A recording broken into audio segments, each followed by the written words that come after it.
Bwrdd croeso I Cyfarfod y Bwrdd. Good morning and welcome to today's Digital Health and Care Wales board meeting. As is our usual practice currently, the board meeting is being held virtually, and if you aren't watching it live, then you can catch up using the link on our website. And again, as in usual practice, we're providing simultaneous translation. I'll just talk you briefly through how to access that. If you wish to hear a simultaneous translation, then you hover your mouse over the globe that you'll see at the at the middle of the bottom of the screen, and select Hear Translation, and that will give you the translation feed. If you don't wish to hear a translation, just remain on original, and you'll hear people speaking in the language they choose through the meeting. We're not scheduled to take a break during the morning session, but we are scheduled to take a 30-minute lunch break at noon, and we are aiming to conclude today's meeting at 1:30. And people will be aware that we're convening our rescheduled annual general meeting this afternoon at 4 o'clock. So please do join us for that if you can. There will be an opportunity to ask questions. If you can get your questions into us in advance, that would be great. And please do use the email address dhcw.corporategovernance, all one word. So that's dhcw.corporategovernance, all one word, @wales.nhs.uk. There will, however, be opportunities to ask questions during the AGM as well. As you're aware, board members are aware there's a consent agenda, and hopefully if you had any questions on any of the consent agenda, you'll have raised those with the relevant officers. But please do, if things have occurred to you subsequently, then please do raise them.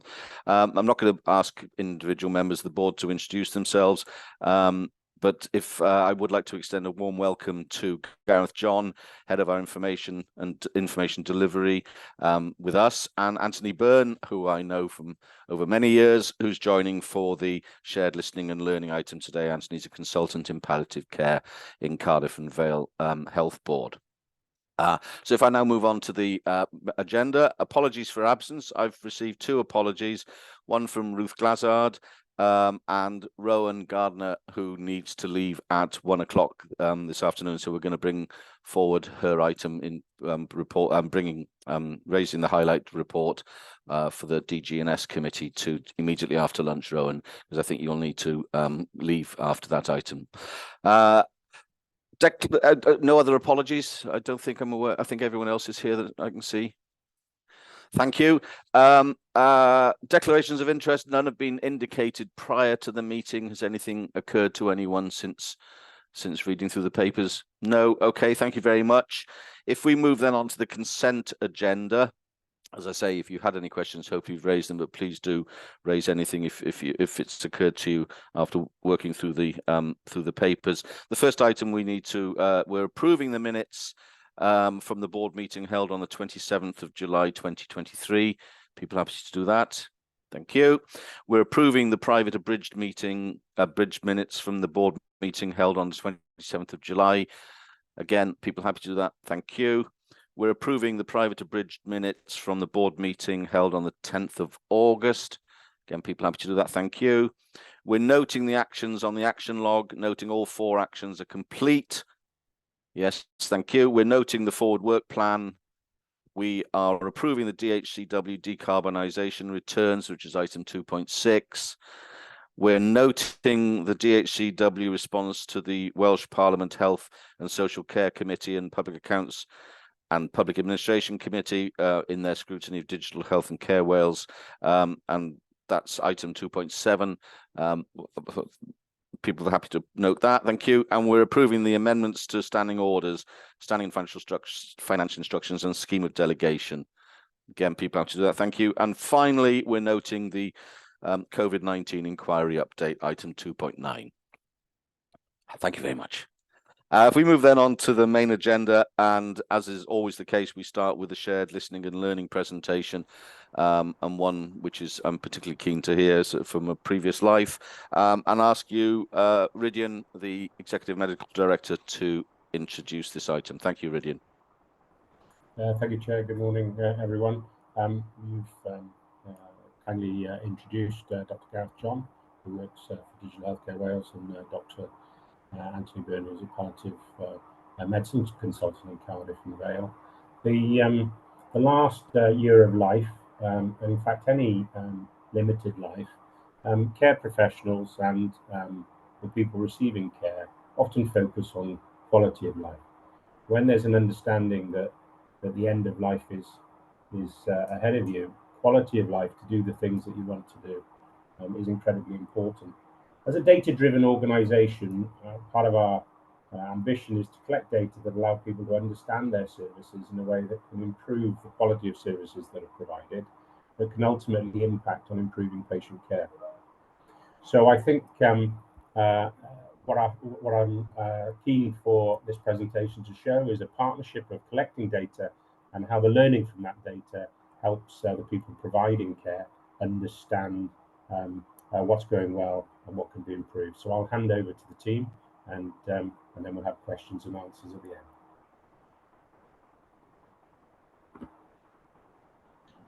Many thanks, Rudy, and thank you to the board for inviting us to give this presentation. And as you say, we're going to describe a project that is situated within a wider program of work that we're trying to undertake to use digital and data approaches to help our understanding of what is happening to people in the last year of their lives, and emphasizing the point that the focus of our attention really in looking at those digital and data approaches is to use the lens and the perspective of the person rather than the activity of services per se. Next slide, please. And I thought it'd be very helpful just to start over with a definition of palliative care, and the WHO definition, which I find really helpful, which describes palliative care as an approach that improves the quality of life of patients and those close to them. And that approach emphasizes the fact that this is not about specialist palliative care alone. It's about the general approach of health and social care services to the needs of people as they approach the last year of life. And that palliative care is not specifically, although it includes the end of life and the last days of life, it is not exclusive to that particular moment in time. It is not a last resort, and in fact is most useful when introduced and integrated in an early stage of the person's life-threatening condition. Next slide, please. And by defining that palliative care as an approach, it emphasizes that it should be person and problem centric and not service provider centric, as I've suggested already, and that it's less about timing. And traditionally, when we think of palliative care, we think of its introduction at a particular moment in time towards the very end of that person's life. But actually, it's more about timeliness and when it's most important to introduce the service that supports an unmet need rather than a specific moment in time. But obviously, there's complexity then if you take that approach of a broad systems approach, if you like, to providing care for patients in that last year of life, because we're dealing with multiple disease states, we're dealing, of course, with multiple services and rapid changing symptomatology for those who are approaching that important end of life care needs, but also that we're providing care across multiple settings. And although we have good information around individual specialist palliative care services and what they provide, what we don't have is a broader understanding of how systems of care are interacting with each other. Next slide, please. And that's problematic in the context of the strategic imperatives that I've described in this slide. And all of them are committed to developing that whole systems model, which addresses all the determinants of our health and social lives and the care that we're going to require. And it's not only framed by the principles of value-based healthcare, but also driven by those quality domains of effectiveness, experience, and patient safety as well. And so we have a real requirement from a palliative care perspective, not just to understand our own patch in terms of specialist palliative care, but to have a much better understanding of what the experience of the person approaching the end of life and those close to them is in relation to their interaction with all services over that period of time. And then next slide, please. And that is the opportunity that we felt we would have by developing this project initially through a data hackathon so that we could understand pathway flows more predictably. And if we could understand a little bit about how patients are interacting, for example, with unscheduled care services, and understand how much time they're spending in inpatient departments, and how unscheduled care services in the community are creating that drive towards secondary care, then we'd have a much better opportunity to innovate and evaluate new ways of working. Next slide, please.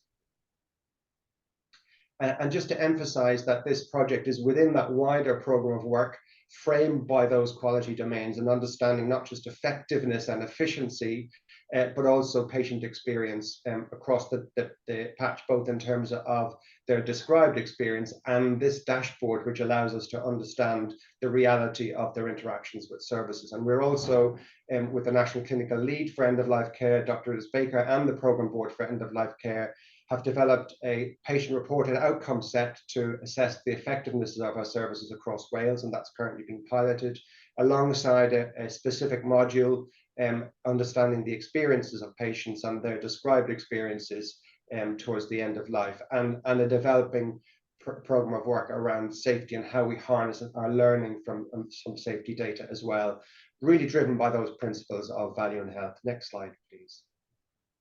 And so the hackathon and the data hackathon that we participated in allowed us to own this problem and to be able to describe what it is that we don't understand about the degree of multiple service interaction in the last year of life.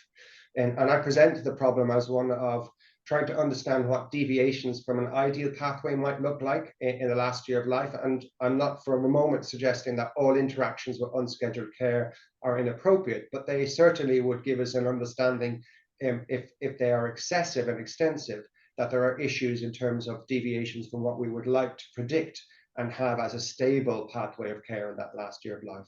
And so we presented the question of whether or not we could understand, for perhaps one or two conditions initially, and what the interactions with unscheduled care services are. And through the program of work that Gareth is going to describe, you'll see that we're able to demonstrate much more than that in the first instance. So I'll hand over to Gareth. Oh, next slide, please. Yeah, so obviously we only had a couple of days of the hackathon, so we had to work very quickly. And so we had to do a fair bit of recycling. So we used analyses of visuals we'd used in other previous work, and it was just a matter of tailoring those then to sort of palliative care, end of life care context. And this was a good way of engaging the problem owners. It was a virtual event, so it would have been quite difficult with a sort of blank bit of paper. So there was things to comment on, discuss immediately.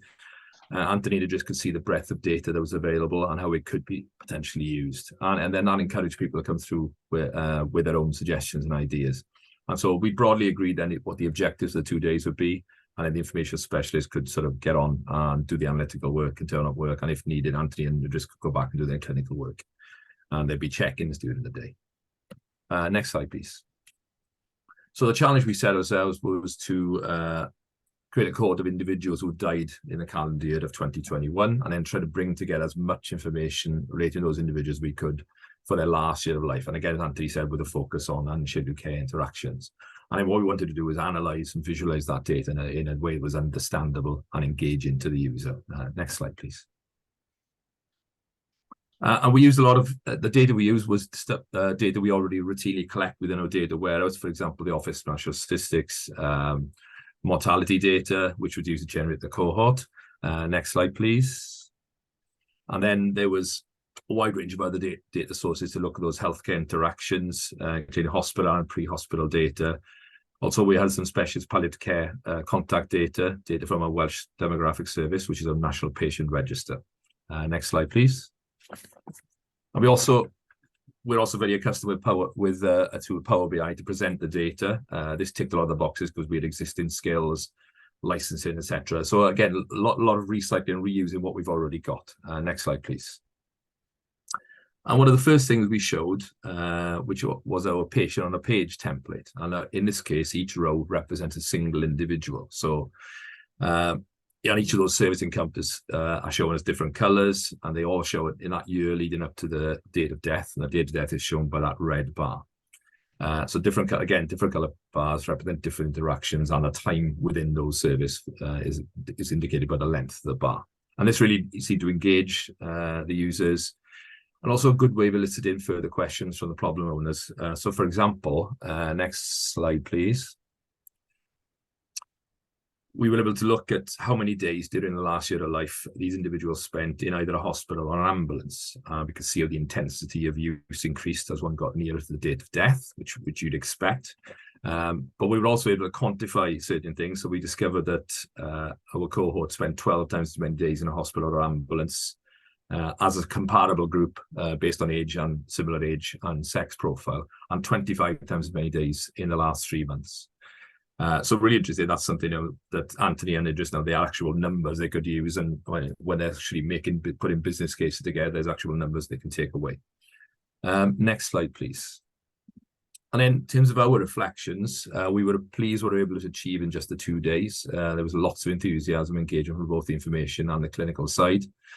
And we felt as though we were equal partners in the creative process, which isn't always the case. And that's a big thanks to Anthony and Idris for being so receptive to the ideas we had. And I think this is quite a nice template, and how we could successfully collaborate. It's not always easy bringing information specialists and healthcare decision makers together, but this is a really good example. So I'll hand you back to Anthony for his reflections of the hackathon. Thank you. Next slide, please. Thanks, Gareth. Yes, we could have the next slide, please. That would be great. Thank you. And so just to emphasize Gareth's points, I think what the hackathon achieved is the ability to create a sustainable collaboration across the data, clinical, policy, and academia settings. And we now have what we think is a really sustainable project going forward that will continue to interrogate the data that we have and underpin some of the work we want to do from a service development point of view, but also for our future understanding of the how and why these things are happening, not just the what. And just to emphasize that we've also been very careful to do this project with clear positioning within the wider demonstration of value and a broader value and healthcare approach that we're taking from a palliative care perspective. So it's not being perceived or addressed in isolation. And it's already underpinning strategic planning and policy implementation. And just as importantly, from my perspective, although we focused on unscheduled care to begin with, it's been really powerful in identifying for us the data gaps that there are and how much more we could be doing with this data if we could understand all of the health and social care services that are wrapping around the patient in the last year of life, that perhaps is creating a good heat map of keeping patients in their preferred place of care versus those who end up, for example, in an inpatient setting and spending 25% of the last 3 months of life in hospital. Next slide, please. And I just, again, just emphasize that it's directly informing our program board strategic approaches to end-of-life modeling and service provision. And I've just listed some of the innovation and evaluation projects that we're currently supporting or are planning to support as they get off the ground in the near future. Thank you.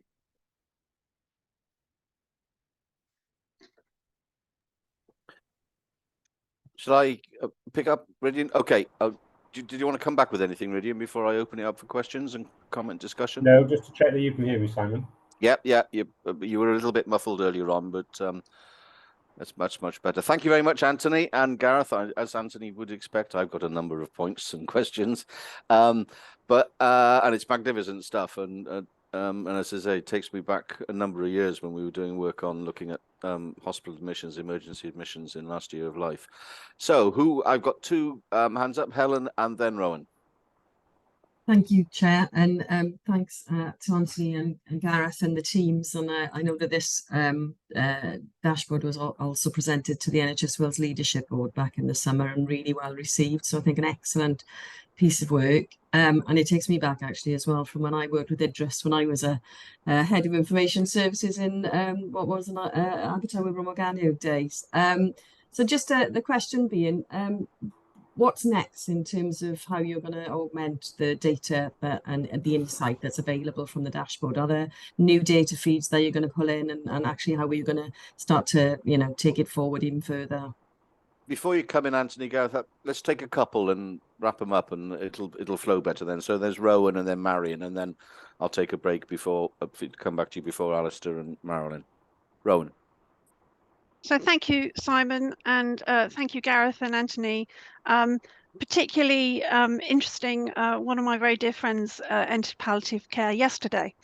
So, you know, this is a very important thing. But one of the joys of knowing her has been to somehow her mischievous and black sense of humour as being central to the process.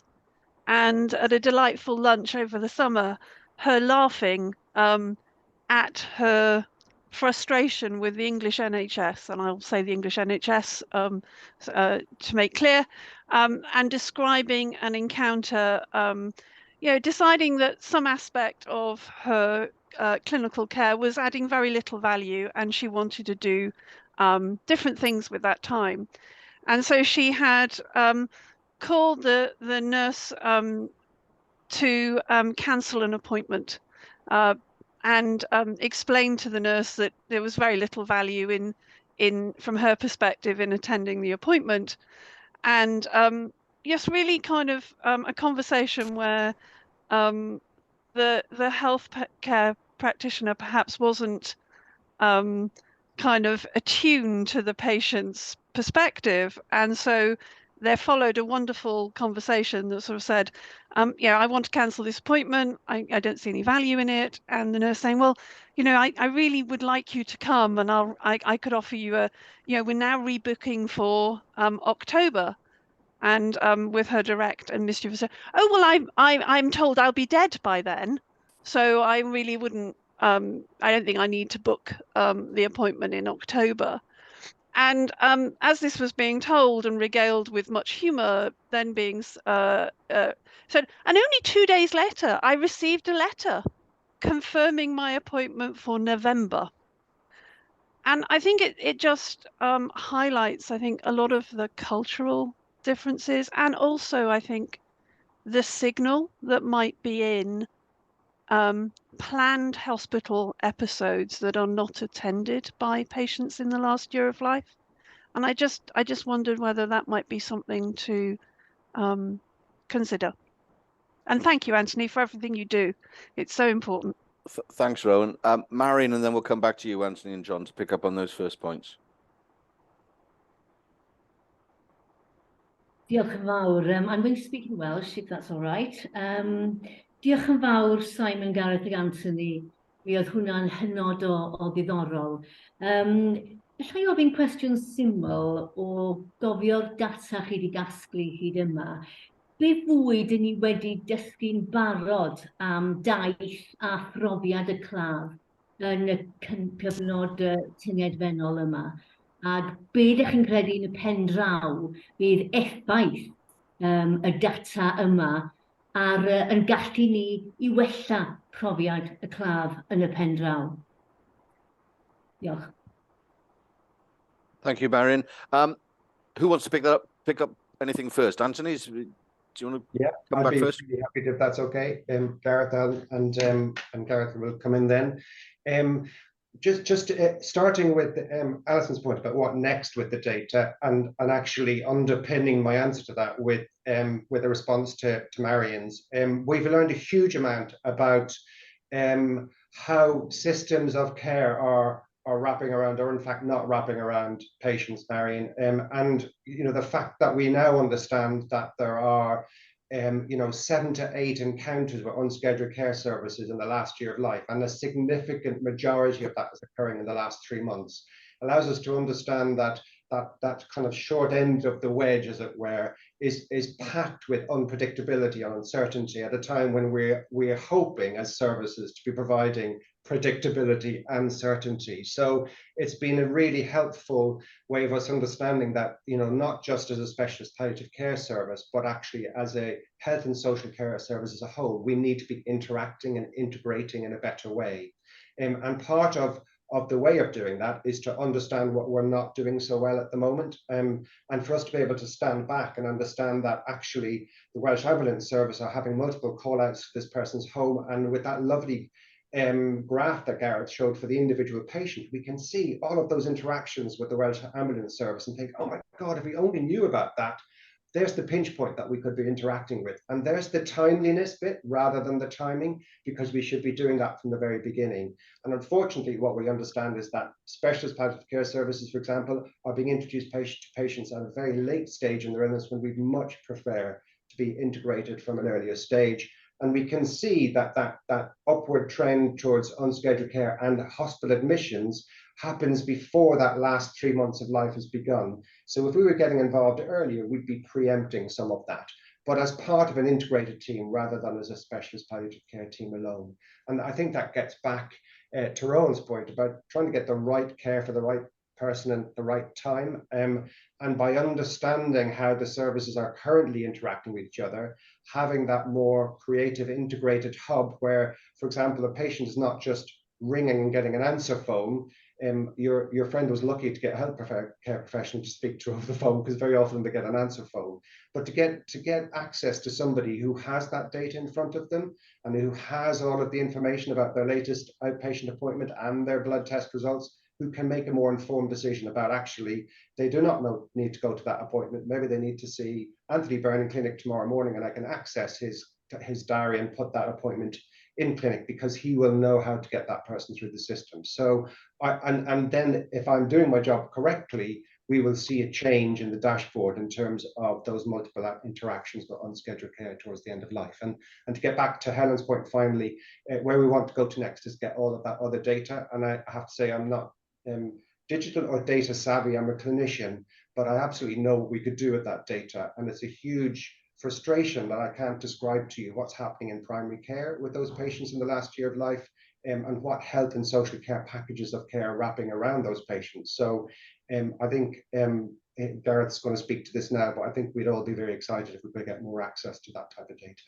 Thank you. Yeah, and I think the data offering is growing organically, and I think we've got the national data resource, and hopefully some of those gaps will get addressed. But I think there are key things like the GP data is a big one. We are working on things like the diagnostics data that'll become available fairly soon. But then I think we can also force the issue in terms of, we got to, part of the funding of this work is now coming from the Value in Health program. So they can basically fast track some of the work in terms of the patient reported outcome measures, the experience measures, because I think these are pretty key to the experience, particularly in the area of end of life. So I think that's where we'll be working closely. There'll be a big focus of the next year or two, I think. Thank you both. Am I on mute? No. Alistair and then Marilyn. Thanks, Simon, and thanks a lot, Anthony and Gareth. I found it really, really interesting to hear your experience and your thoughts and views on this. And Anthony, we could talk for hours on what you've just been describing in terms of how we could better manage joint working across the system. Well, actually, it's like two separate systems, the NHS system and the care system. I'm not sure integration would be the approach I'd take, but I think the vast opportunity to figure out much better ways of working. We're an organization with health and care in our title, and I don't think there are too many of those organizations in Wales with both in their title. So it's certainly something I'm keen to see just what role there might be for DHCW to play a stronger part in the digital aspects of those connects. It was very striking, I think, to think about the lessons that might be learned by this, what I'll describe probably rather crudely, but this forced joint working in the end of life pathway, where there is no option but for the NHS and the individual, their family, the care system to work in a crunched way together. And there must be, it's a pretty rare part of the passage of life of an individual where the systems themselves can really draw lessons from it. And when we can turn this data into actionable information that comes out of those lessons, the data is interesting, but to what extent we can turn that into actionable information, I think we will have lessons that can really be applied in other areas that can really help. And one of the struggles is everyone is so busy to try and stop the world just long enough to draw down those lessons. But if we can find the space to do that, they may be invaluable in terms of finding a course of moving forward. Just this final thought, if I may, that because most of the palliative work and support is delivered outside the NHS in that end of year period, the focus, of course, is on the individual. But my experience through the work that I've done, as well as personal experience, is that the family members play such an absolutely critical role in this, and the system and how it engages, or the systems and how they engage with the family members. There's a great deal we can do to improve the way that works for both the family, the patient, and the systems themselves. Just very briefly, it does occur, and I've known this on a number of occasions, so I don't know how widespread, but it does seem to me to be systematic, that an individual who is in end-of-life care may be rushed to hospital because they have suddenly a high temperature, and for the patient to be discharged from the hospital at that stage back to whatever care package or situation, back home or a care home, there is a waiver that the NHS, the hospital, will require the family to sign in order to be able to say, look, if the patient has another recurring high temperature or specific bout of illness, that there won't be an urgent referral to hospital. And I was very surprised where I've come across that. But it meant in those situations that I've been aware of, the patient is either going to be staying longer in the NHS situation and not be able to go back to where actually the patient probably would be a lot happier, which would be within the family situation or in the care situation, where they will tend to be happier. There's not just a clinical issue, but a palliative care, genuine palliative care issue. So thanks for allowing me to put those points. Okay, Marilyn, and then I've got a couple of points, and I'll come back to you then, Anthony and Gareth. Marilyn. Yeah, thank you, Anthony and Gareth. It's a really good report about what's happening. I just wanted to talk about with the palliative care system, where there's actually people fall through the gaps. So they're actually at end of life, but they can't actually be classified as palliative care. And I've had personal experience of that, and within the community, and colleagues of mine who work within the NHS.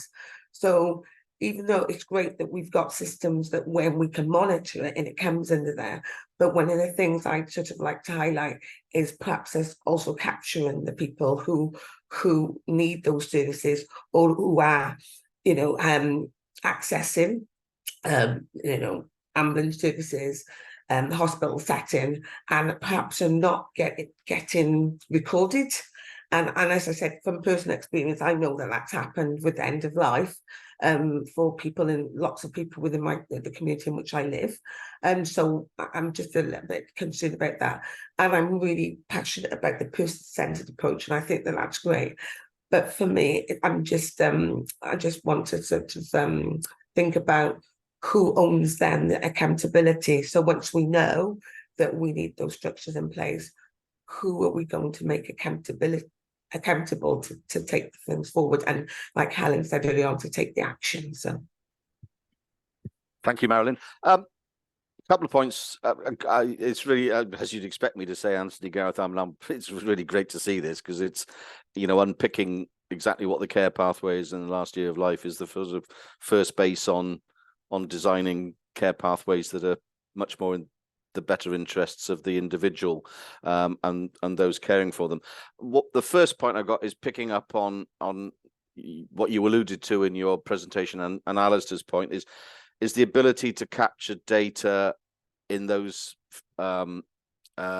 areas where palliative care in its widest context is most given, which is in the home or in the care home, because being able to capture that data then, so I'd be interested in your view on how far off we're getting that, is that if we know why care homes ring 999, then there are opportunities to actually put things in upstream which would lead to the mitigating their needs to ring. And exactly the same in the home environment. Why does the spouse, partner, carer, could be the neighbor, ring 999 or what have you? So it's capturing that sort of data. And then the next question is, what's the timescale in moving into other diseases? Because clearly, when you get into dementia and multi-comorbidities, the care pathway is going to get more and more chaotic. As you looked at liver, which one assumes is a specialist service that people are going in to see potentially specialists in that disease group. But when you're looking at someone with heart failure, dementia, and COPD, let's say, then you're then going to get really chaotic pathways which have lots of interventions. So what timescale do you envisage in moving into other care pathways to attempt to unpick what might be addressed in giving people a slightly less chaotic last year of life? So should I start off, Gareth? Is that okay? And yeah. Your first point really is about the how and the why it's happening, Simon. I think that's what Alistair was referring to as well. It's great. It's, what this data tells us is what's happening, but we need to understand at a more kind of granular level the how and the why that's happening. And absolutely, it's about the trial and error of the everyday for the person and their family and how they're interacting with services in the way that you describe, Alistair. And so that's why we have set this project up not as a simple dashboard that gives us data, and it's great to see the data. What we've tried to do is set up this as part of a sustainable program of work that allows us to look at this data, that allows services to access it immediately. And we published it. We worked, we had the hackathon, I think, last May, and we worked on the dashboard moving from a couple of conditions to all conditions, and not just over a year, but over 5 years. And we've now got 5 years worth of data. And Gareth and his team have published that as a pilot dashboard that all of my colleagues and NHS colleagues can see in terms of what's actually happening to patients. So before we can understand the how and the why this is happening, we absolutely need to know what.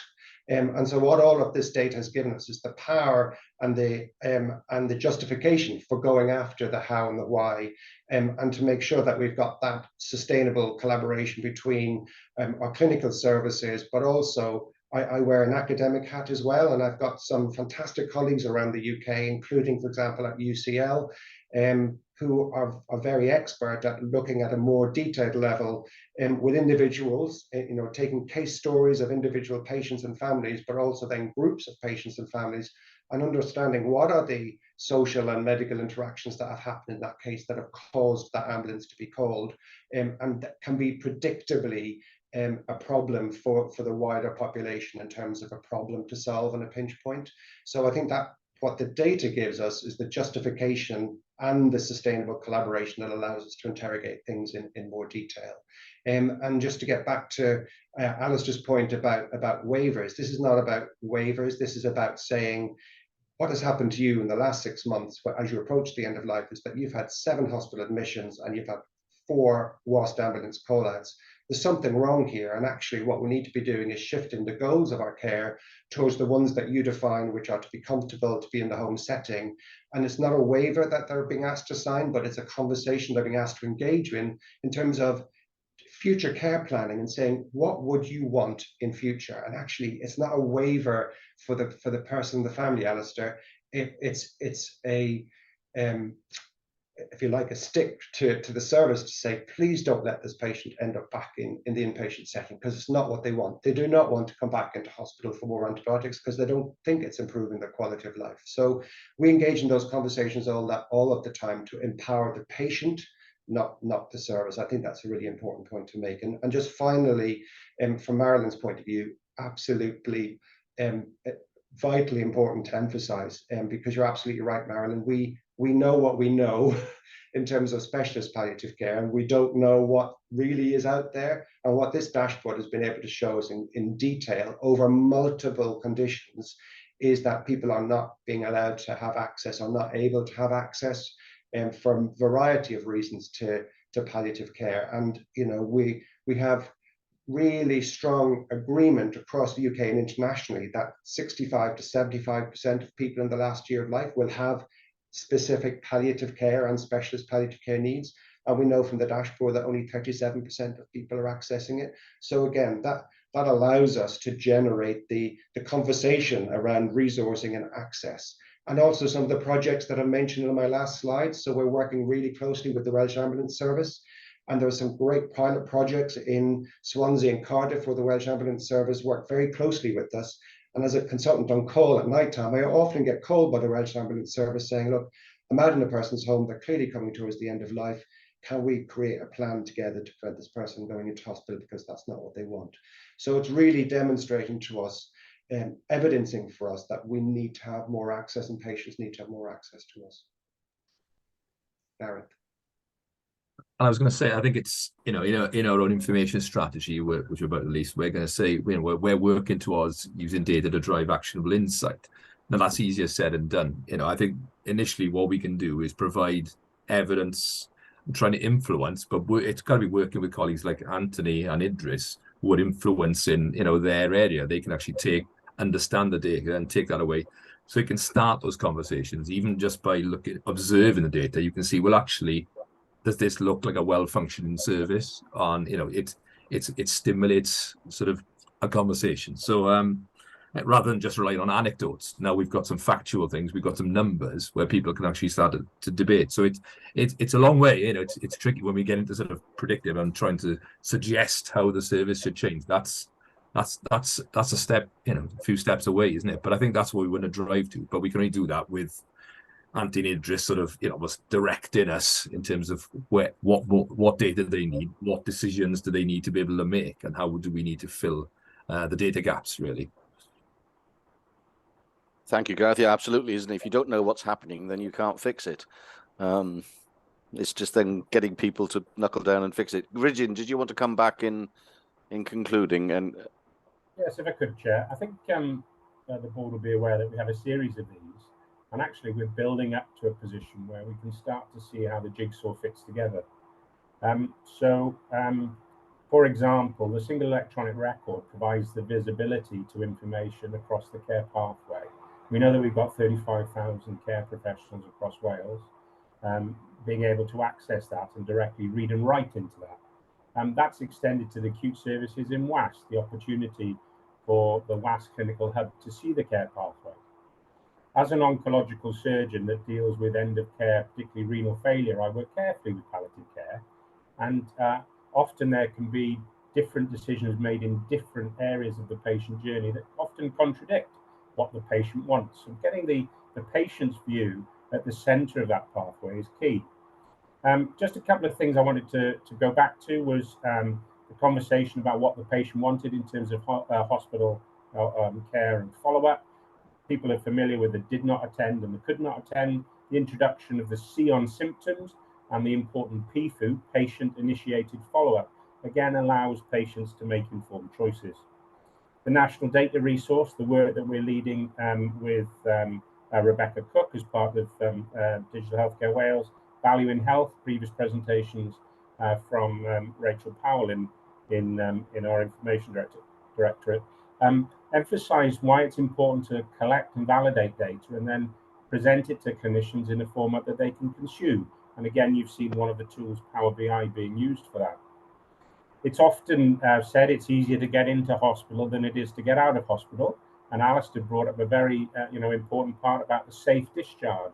How do we enable clinicians to manage risk, and how do we empower patients to work within a system that keeps readmitting? So how do we reduce admissions? Well, it's by learning and putting the information, making it visible and accessible, and making sure that what matters to the patient, the principles of prudent healthcare, are visible. And of course, that's delivered through the ability of people to see their information. And the ambition of the NHS Act may be the way forward for patients having more control over visibility of their information. The frailty services and the district nurse services that keep people at home need digital support, and we're aware of programs, digital All Wales programs that will help that.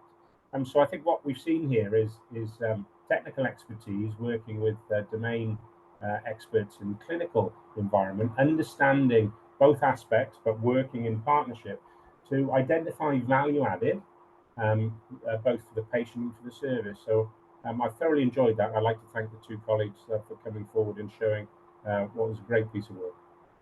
Thank you, Rydian.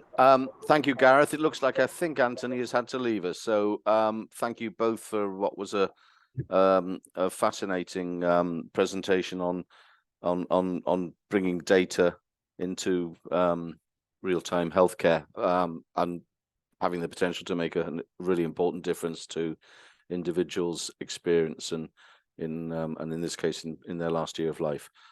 Okay, so thank you very much. If we move on then to the next item in part 4, the chair and vice chair report, as I said, Ruth has given her apology, so won't be highlighting any of the issues in her bit of the report. There's 3 I'd like to just draw your particular attention to. The second, the item on the second chair peer group meeting, one of the key things that we discussed there and was joined by Judith Paget, the Chief Executive of the NHS, was the implications and what we needed to do in the wake of the very sad and distressing circumstances at the Countess of Chester Hospital. And obviously work is being done and looking at how accountability and performance management around those sorts of issues can be improved, and I'm sure we'll hear more of that in the new year. And then with Judith Paget, the chair's obviously discussed the current financial circumstances, which you'll all be aware are very, very challenging indeed, and the sorts of savings that health boards are being required to make and the proposals they have to achieve those savings. As people be aware, what we have done is we did present a balanced financial plan, but we have looked at making additional savings to contribute to the attempting to solve the deficit problem, and that will be a challenge for us. I'm sure it'll be one we'll meet, but in an area where the whole trend is growth and the sorts of things that Rydian was just talking about what digital can achieve, that will become more difficult when as resources are tighter, inevitably, both human resources and financial resources. The next one I'd like to highlight is my meeting with the chair, Medwyn Hughes, of Llais, the Citizens' Voice body, and that was a very useful meeting in a number of contexts. One, the way in which we can promote Llais, and we have a duty, and that's been added to our standing orders, our duty to promote the work of Llais and to promote the organisation. And we're exploring ways in which that could be done, say, through the app and through our other engagement with citizens as we're developing new applications, particularly those like the app and digital medicines, where it's very much a citizen-facing application, and the ways in which we can work in partnership going forward, because it's a critical need for us to have that thing we described as user engagement, user involvement, which is clearly a big part of the role of Llais. So there's a very useful meeting there, and I know a number of people within our organisation are now working with Llais, particularly our head of engagement, and I know Chris is as well. Chris Darling is as well, to work with them on a whole range of different issues. So, and we will continue this close relationship with Llais into the future. It's very important. And then the last one I'd like to highlight is, and it seems like a long road, but that we've been down on this, but it's a road that I think has had a really important and useful outcome. You'll recall over many months, and I'll be brief here, we've been looking at the programme governance arrangements within DHCW in the context of there now being a statutory health authority, us, which is a very different circumstance to when the current existing arrangements were put in place, where there was no statutory health authority in place. And so we took a view that the arrangements were very much of the moment, and that moment had changed. The independent review that was commissioned came up with a number of proposals to change the situation, which have been accepted by the Minister.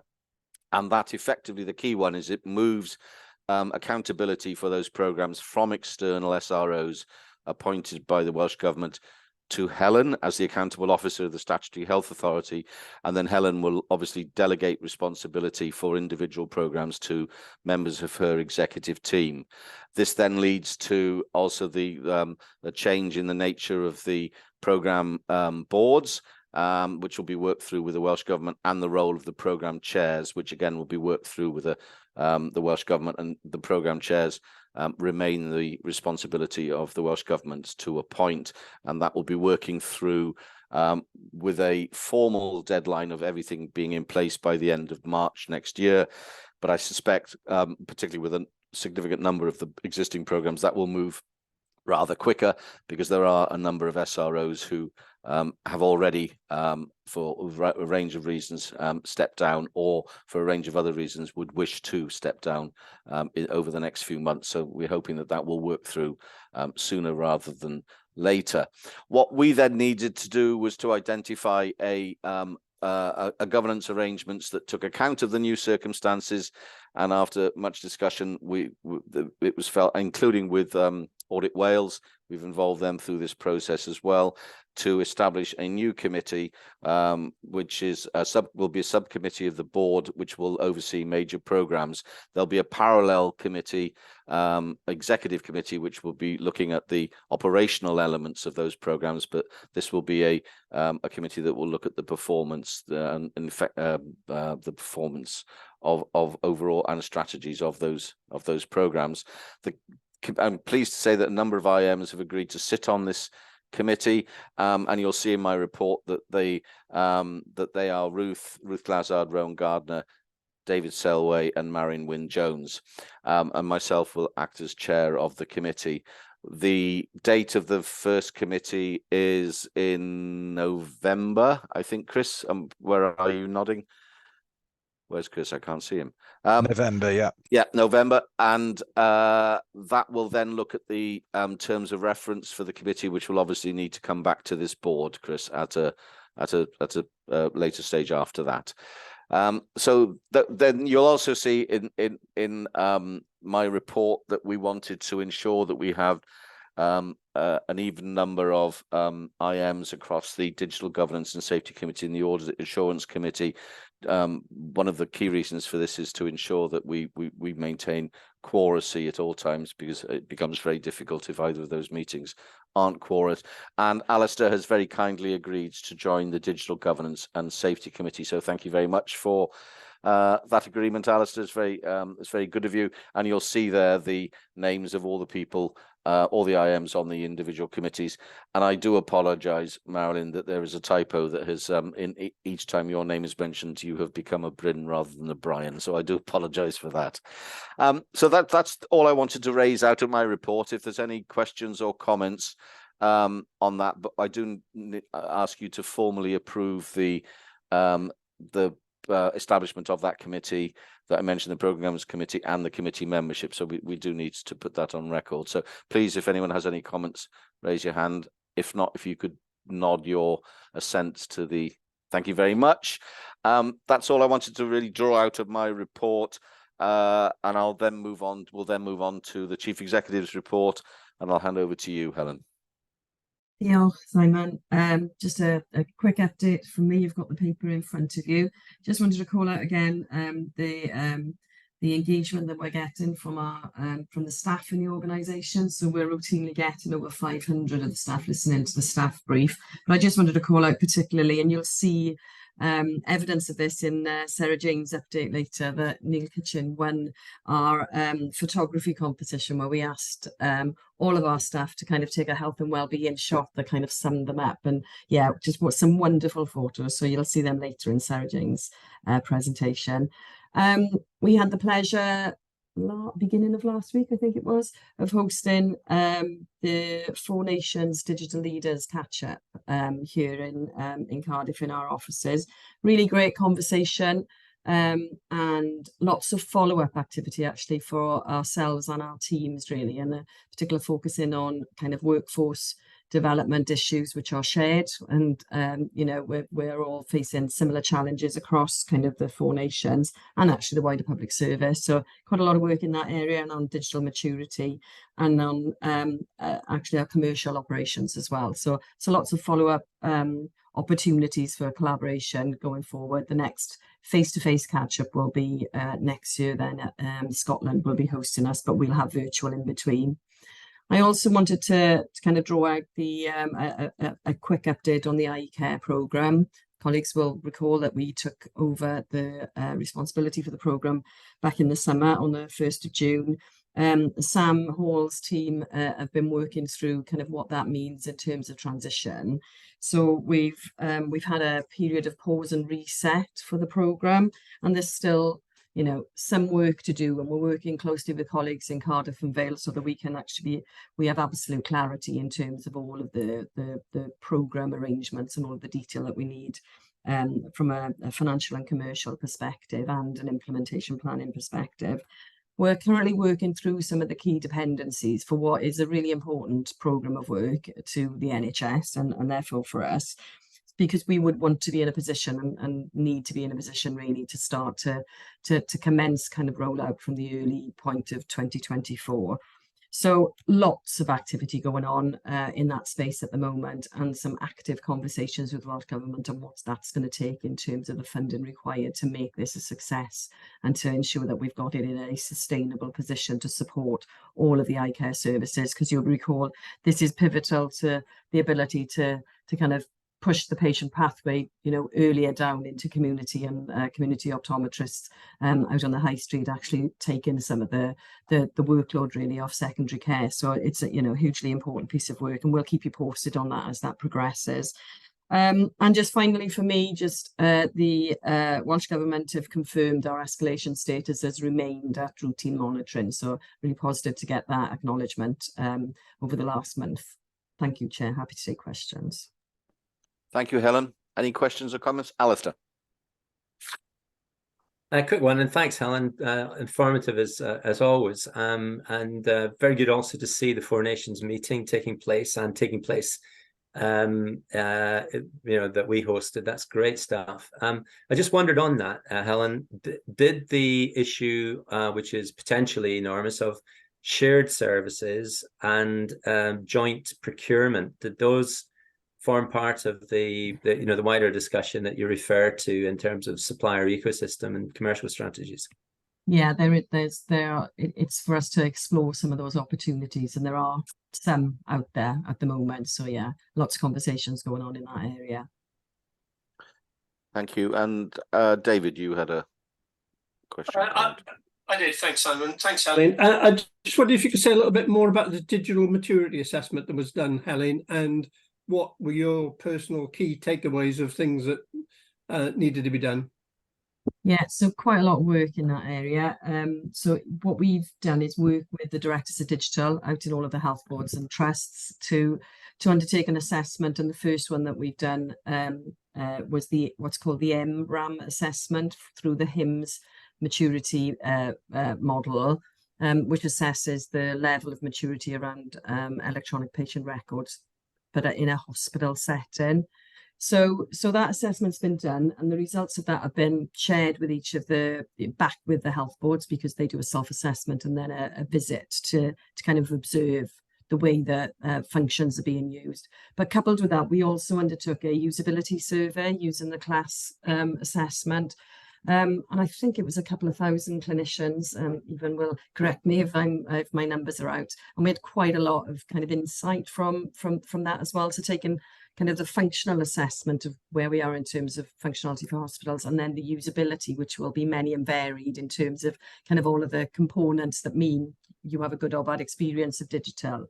So there are, we've got a working group set up now, led jointly by Evan and by Dylan Roberts, who's the Director of Digital up in BCU. There are 2 working groups being set up to look at what that means now in practice for us, and what that means in terms of the usability stuff. Where can we improve life now? And what is it that we need to do to focus in on our user-centered design aspects of the functions that we already have and the new functions that we have. So quite a lot in that space. And in the functionality space, it's understanding kind of the scope of an electronic health record for Wales and where the gaps are, particularly around kind of how you kind of move through the assessments. So we scored relatively low on the assessment in Wales, but actually we scored relatively highly through each of the stages. You have to score 80% on 0, then 1, then 2, all the way up to 7. We scored quite the big step we'll need to make in Wales will be electronic prescribing in hospitals. That was a big kind of take home from it. And then the ease of use, if you like, of a single system that's allowing a clinician to manage a patient pathway. So we've got lots of good stuff in Wales, but actually it doesn't necessarily compare in the same way as perhaps a big EPR provider would be measured. So still some of those kind of nuances in it, but it gives us the data now to start to work with, to work collectively, not just as a system in the NHS, but with Welsh Government, but being clear about our priorities actually. So it'll allow us to really inform where the scarce investment that we have actually should be directed.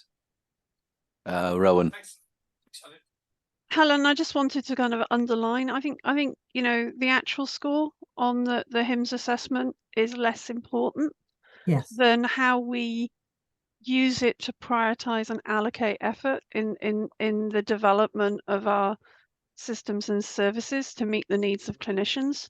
You know, it is a well understood international standard, HIMSS, in the area.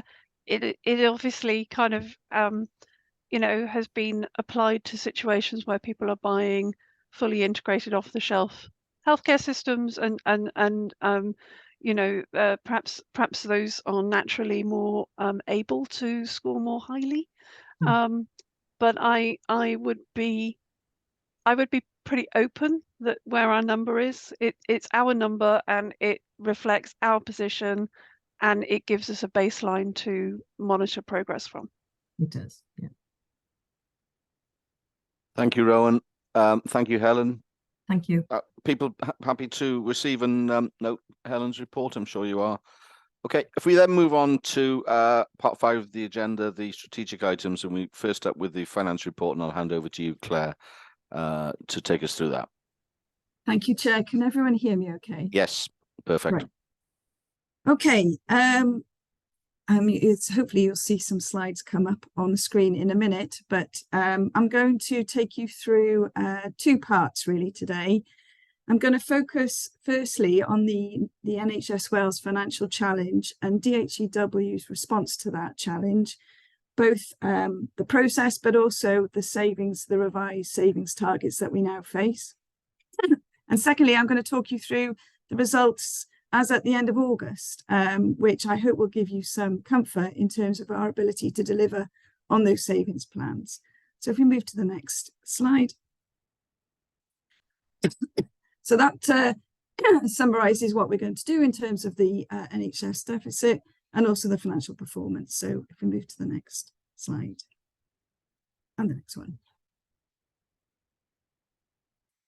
Okay, the Chair alluded to this earlier in his summary, and really what is underlying the financial challenges that we face here in the NHS. There are notable inflationary pressures. We've seen that through the responses I've been giving you over the last 12 months in terms of digital inflation, but we're also seeing that in energy, and we're also seeing the hangover from the COVID pandemic, where we're seeing consequential increases in the demand and activity, which is relating and translating into higher service pressures. And underneath all of that, we all are struggling with resources. So when you add all of that together, there is a significant overall financial pressure across NHS in Wales. And the Minister spoke, we touched on it in the last board, with chief execs and chairs, to highlight the challenges ahead and to encourage us, even though we've presented a balanced plan and we are not showing a deficit, to look at additional savings to help the overall NHS position. She was also clear that everything was on the table. So we left no stone unturned, and we looked at all our uncommitted spend. But we had to prepare a formal response by the 11th of August as to what we could do at DHCW. So if you turn to the next slide. So to ensure that we did look at all possible angles, the whole exec team were asked to go away and scrutinise their uncommitted spend. We also looked at it collectively with the directors of digital to highlight, was there anything we could do in terms of the digital pipeline? We reviewed that, and we actually, as a board, took you through the highlights of what those saving plans would result in. So that was submitted to Welsh Government on the 11th of August, and I will now take you through some of that detail. Next slide, please. Okay, so the total savings that we evaluated was accounted to a total of 2.5 million. We looked at both our core funding and our ring-fence funding, and you can see that nearly 71% of our savings came from ring-fenced funding. That's funding that comes indirectly to DHCW through GMS, but also through COVID funding. And we also looked at the split in relation to pay and non-pay. And as you can see, predominantly it was non-pay related. That related to 61%, 1.5 million of what we were proposing, with just shy of 1 million of pay. And to translate what that meant in terms of FTE, it was roughly 16 recruitment freezes that would equate to as a result of those savings. So I'm now going to take you through it in a bit more detail. So if we move to the next slide. So the additional savings of 2.5 million incorporated the following list of initiatives. Each of those was quality assessed. And as you can see, the dark blue relates to non-pay impacted, with the light blue being pay. And as I take you through the results in August, it sort of brings this to life as to where that sits. But the top of the pops in terms of the one area of saving was the COVID related spend. And again, that was really looking at some of our development activities, but also related to some of the activity which you'll see in next slides.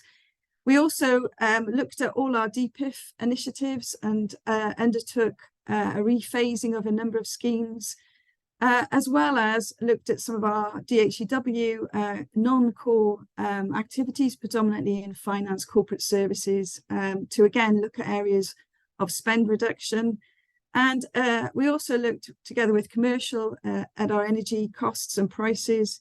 And Sam Hall also undertook to look at primary care spend to see what additional savings that we could do. So we ended up with a total of 2.5 million. So I'll just move us on to the next slide. So subject to each of the non-direct or non-core funded allocations being agreed by the relevant policy leads, we were in a position to respond to Welsh Government with a £2.5 million savings plan. That's in addition to our current 2 million, and it has already been built into all the directorate budget. So when I take you through the August position, you can see that that's net of the savings plans that we've built in. I should also say that subsequent to this, we've had a meeting with Welsh Government where they have proposed a 10% or £3.5 million reduction.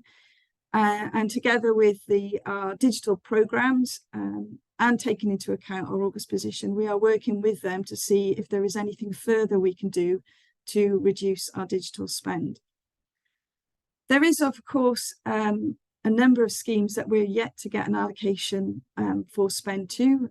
Those are obviously the data centre move that we are currently working on, that was submitted as part of our Digital Priority Investment Fund, the cyber resilience case that we put to Welsh Government, and we're also coming to an end of our discovery work within iCare. So we also highlighted in our submission to Welsh Government the financial risks that remain with us over the next 12 months and what we would do collectively to tackle some of those key priorities for DHCW.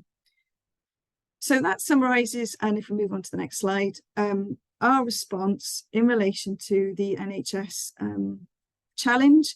I'll come back to it later. So I'll move on to the August one because we actually started to implement some of that in August, and you'll see the progress against some of those savings in the forthcoming slides. And then I'll take questions at the end if that's all right, Chair. Okay, so the next slide really summarises, or next number of slides summarises our financial position at the end of August. I'm going to focus in some 3 areas. One is to look at our core and how that has performed against each directorate. I'm going to pick out COVID. As we highlighted there, we were looking to save £1 million in COVID.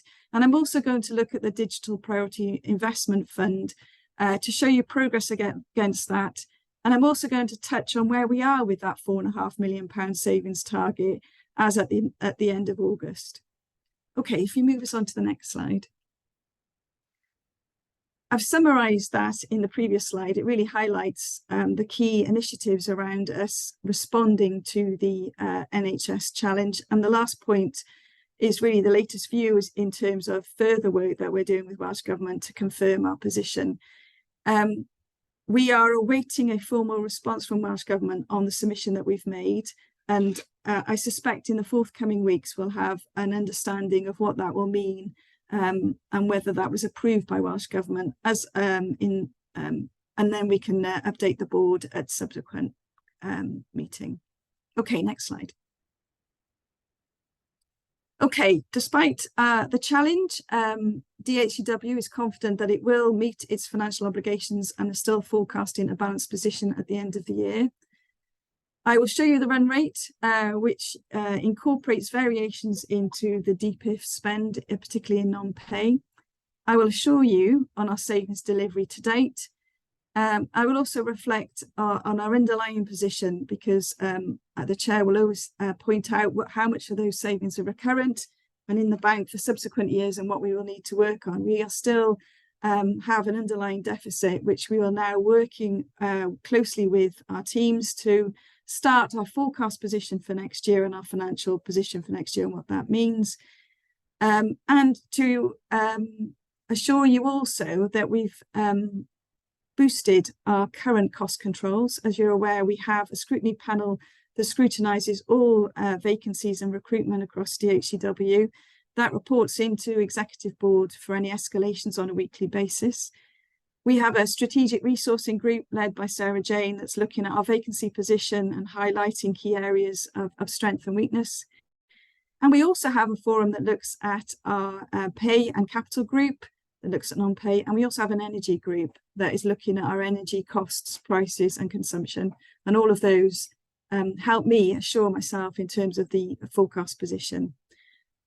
Having said all of that, obviously, inflation hasn't gone away. We are still seeing quite high levels of price increases across the portfolio. So that remains a risk, not necessarily for this year, but it'll be one that we keep an eye on for next year.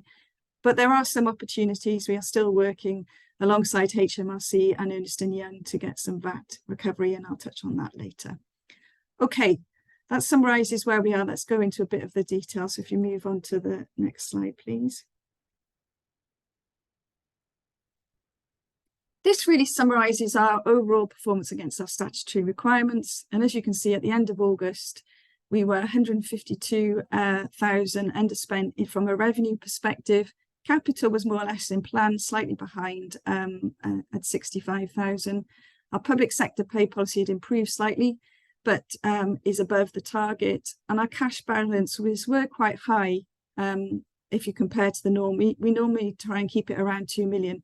But that really reflects the high payment made in July relating to the Microsoft annual payment and health boards sending the cash in at different times and events. So I'm reasonably happy with that and expect that will fall back in future months. So if you move on to the next slide. Okay, so in relation to our revenue spend, this one really shows you the run rates that what we've achieved in the first 5 months, but also the outlook for the rest of the year. It varies greatly at the second half year, reflecting the variations in payments around the and work done in relation to our programmes. And you can see that it did come down in terms of both pay and non-pay in August. Again, in July, we had the pay award settlement, which is why pay was particularly high. but in August we had a lower but slightly in line with plan non-pay. And as you can see at the end of March, that takes into account the hand back into Welsh Government as a result of the cost savings that we're proposing, particularly around COVID and DPIF. Okay, so the run rate looks pretty healthy, but we're expecting it to increase in terms of pay towards the end of the year, not significantly, and variations in non-pay reflects that digital priorities, investments, work being done. Okay, if you move us to the next slide. If we look at then the savings of 4.5 have now been built into the directorate budgets, so they've been netted off. And this shows you the performance around each of those directorates in relation to delivering their plans. And you can see most are below plan. In fact, primary care, mental health and the board governances are, their spend profile is below plan. The only ones that are really showing pressures really relates to operations. And that, to be fair, isn't really a surprise, given the fact that all the energy costs, all the price inflation, as Sam Lloyd actually appreciates, falls in his directorate. And obviously there is a phasing effect associated with a lot of those. So again, we're confident we'll get that back to balance by the end of the year, but that is the area, and like other years where we've seen pressure points in terms of spend. Okay. I'll move us on to the next slide. Okay, apologies. This is quite a busy slide, and it really sort of reflects the volume and activity around the Digital Priorities Investment Fund. Both direct, in other words, given us direct via Welsh Government, or indirect via the NHS organisations. You can see that the annual spend for revenue for the DPIF fund now totals 36.7 million, and by the end of August we'd spent 13.5 million, and we've still got over the next 7 months a total of 26 million to spend. So again, this during August, actually we were slightly behind where we expected to be in terms of digital priorities spend. This was really in two areas. It was in the digital material medicines transformational plan, but also slightly in smaller in other areas such as digital maternity and NDR. Again, at the half year, we are undertaking a deep dive of all the DPIF spends and looking at reprofiling those as we go forward. But that is a significant amount spent to do in the next 7 months. Okay, I'll move us on to the next slide, which then reflects the COVID activity and spend over the year to date, and also forecast levels of spend. You can see that in TTP, we've actually reduced the number of licenses to reflect a fall off in the amount of activity, but equally we haven't actually had much activity around letters in relation to vaccine year to date. As you can see in the graph below, that shows the license volumes fall for the TTP, but also if you look at the text and letter volumes, they are a lot lower compared to previous years, and that's because we've actually looked at alternative ways of delivering those that information. That therefore creates a backdrop which has enabled us to actually look at and reforecast going forward, which underpins some of the savings that we've proposed in this area. So I'll move us on to the next slide. Okay, so this slide now summarises our revised savings plan that incorporates the additional £2.5 million that we are contributing to the NHS as part of the challenge. I've broken it down by the initiatives that we touched on earlier, and that you can see at the end of August, of the 4.9 or nearly £5 million worth of savings, we've actually achieved 3.6 million. And we were ahead of plan with our recruitment or vacancy factor. So that has enabled us to deliver on our plan and actually bring us slightly ahead of where we need to be in terms of our savings plan. So that's where we are at the end of August. And obviously that position will enable us to and inform us in terms of if there is anything further we can do to support the NHS challenge in the next 6 months. Okay, if we move on to the next slide. Okay, and then we're going to look here at our capital spend. capital is really split into two. We have a discretionary capital budget of 2.6 million, which is dominated by the data center move that we're undertaking. And as you can see, the spend against that is increasing monthly and will also increase significantly now as we ramp up towards that go live. And then if you look at the Digital Priorities Fund, we've got 16.2 million of spend there. And as you can see, that spend now, given the improved position and clarified position in terms of link, but also in terms of risk, will also start to increase now as we go through the second half year. We have then 16 million to spend before the year end, and we are confident, given the projections that we've given, that we'll deliver on that spend. Okay, next slide, please. So as we've already touched upon, inflation and energy costs can continue to be a risk, and actually energy is currently risk stroke opportunity, depending on the position. The financial challenge is a risk. We've built that in to our forward projection, and we're seeing that, but we haven't had it all signed off yet. We're awaiting that, and we should know that towards the middle of October. There are some opportunities. We are working, we had a meeting this week with Ernst & Young on our Microsoft VAT recovery, and we are hoping that we will bring that to a conclusion in October.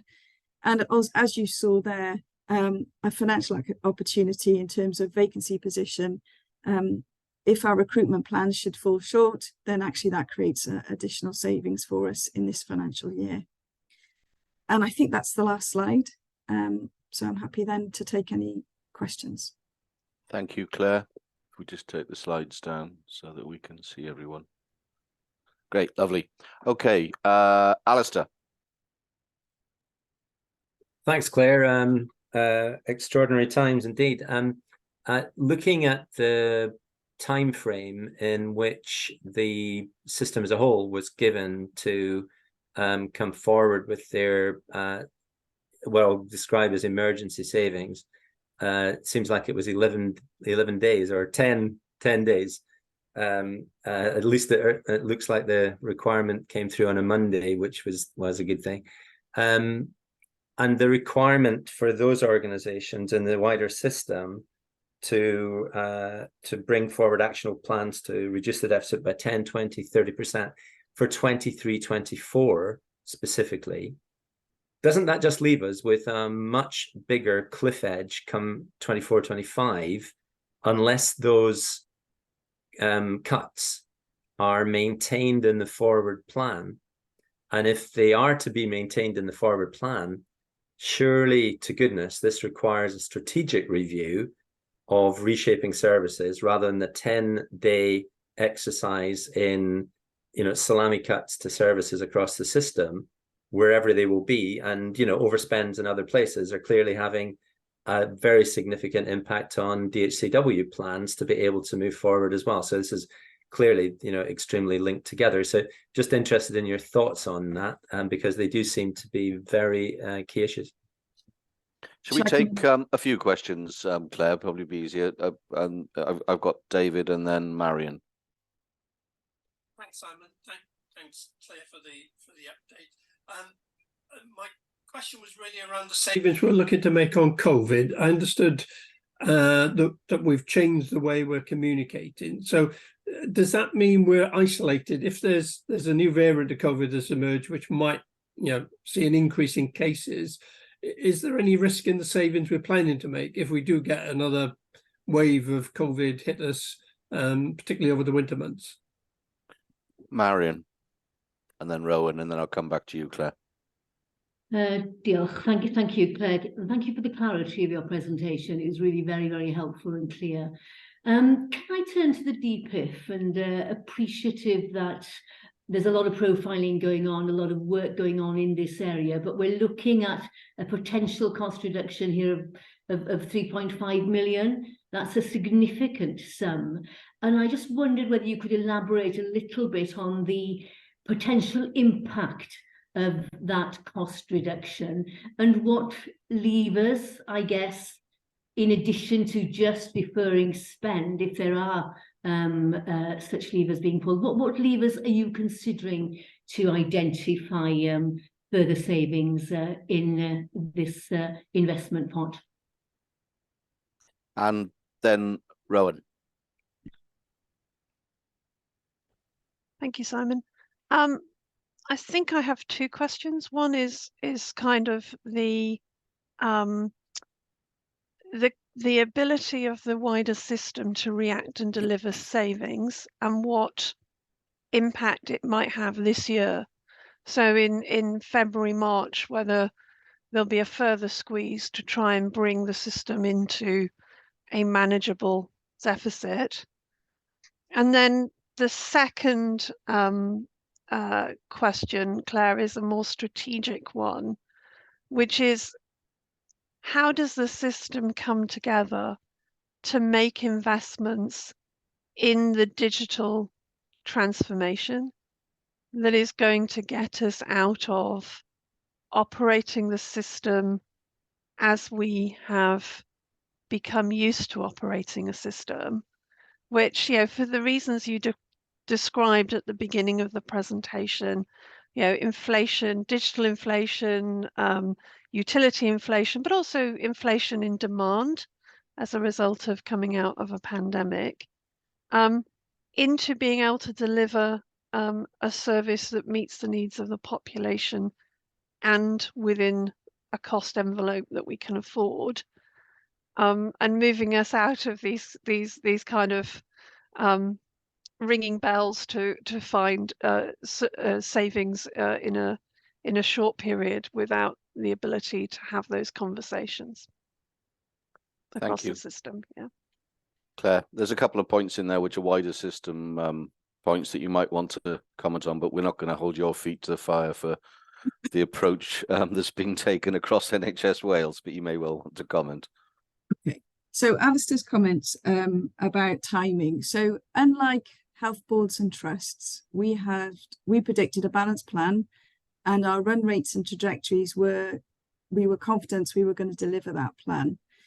This was an NHS challenge, and it related primarily to the deficits in health boards and trusts that actually at that month took a bit of a turn for the worse. So actually the run rates they were projecting was why it stimulated the meeting with the minister and the chief execs. And that was an underlying deficit, a combination of the underlying deficit, but equally the inflationary pressures and the level of confidence the minister had in their ability to offset those pressures with the savings plans that weren't all green in terms of their level of confidence.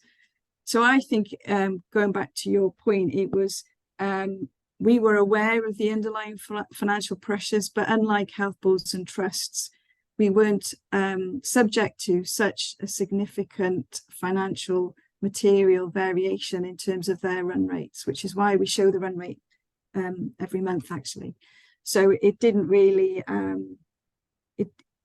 don't think it was a surprise to the system. I think that the knee-jerk was that they were expecting the savings plans to deliver and the run rates to reduce, and they didn't, and that's why the August meeting or the July meeting took place.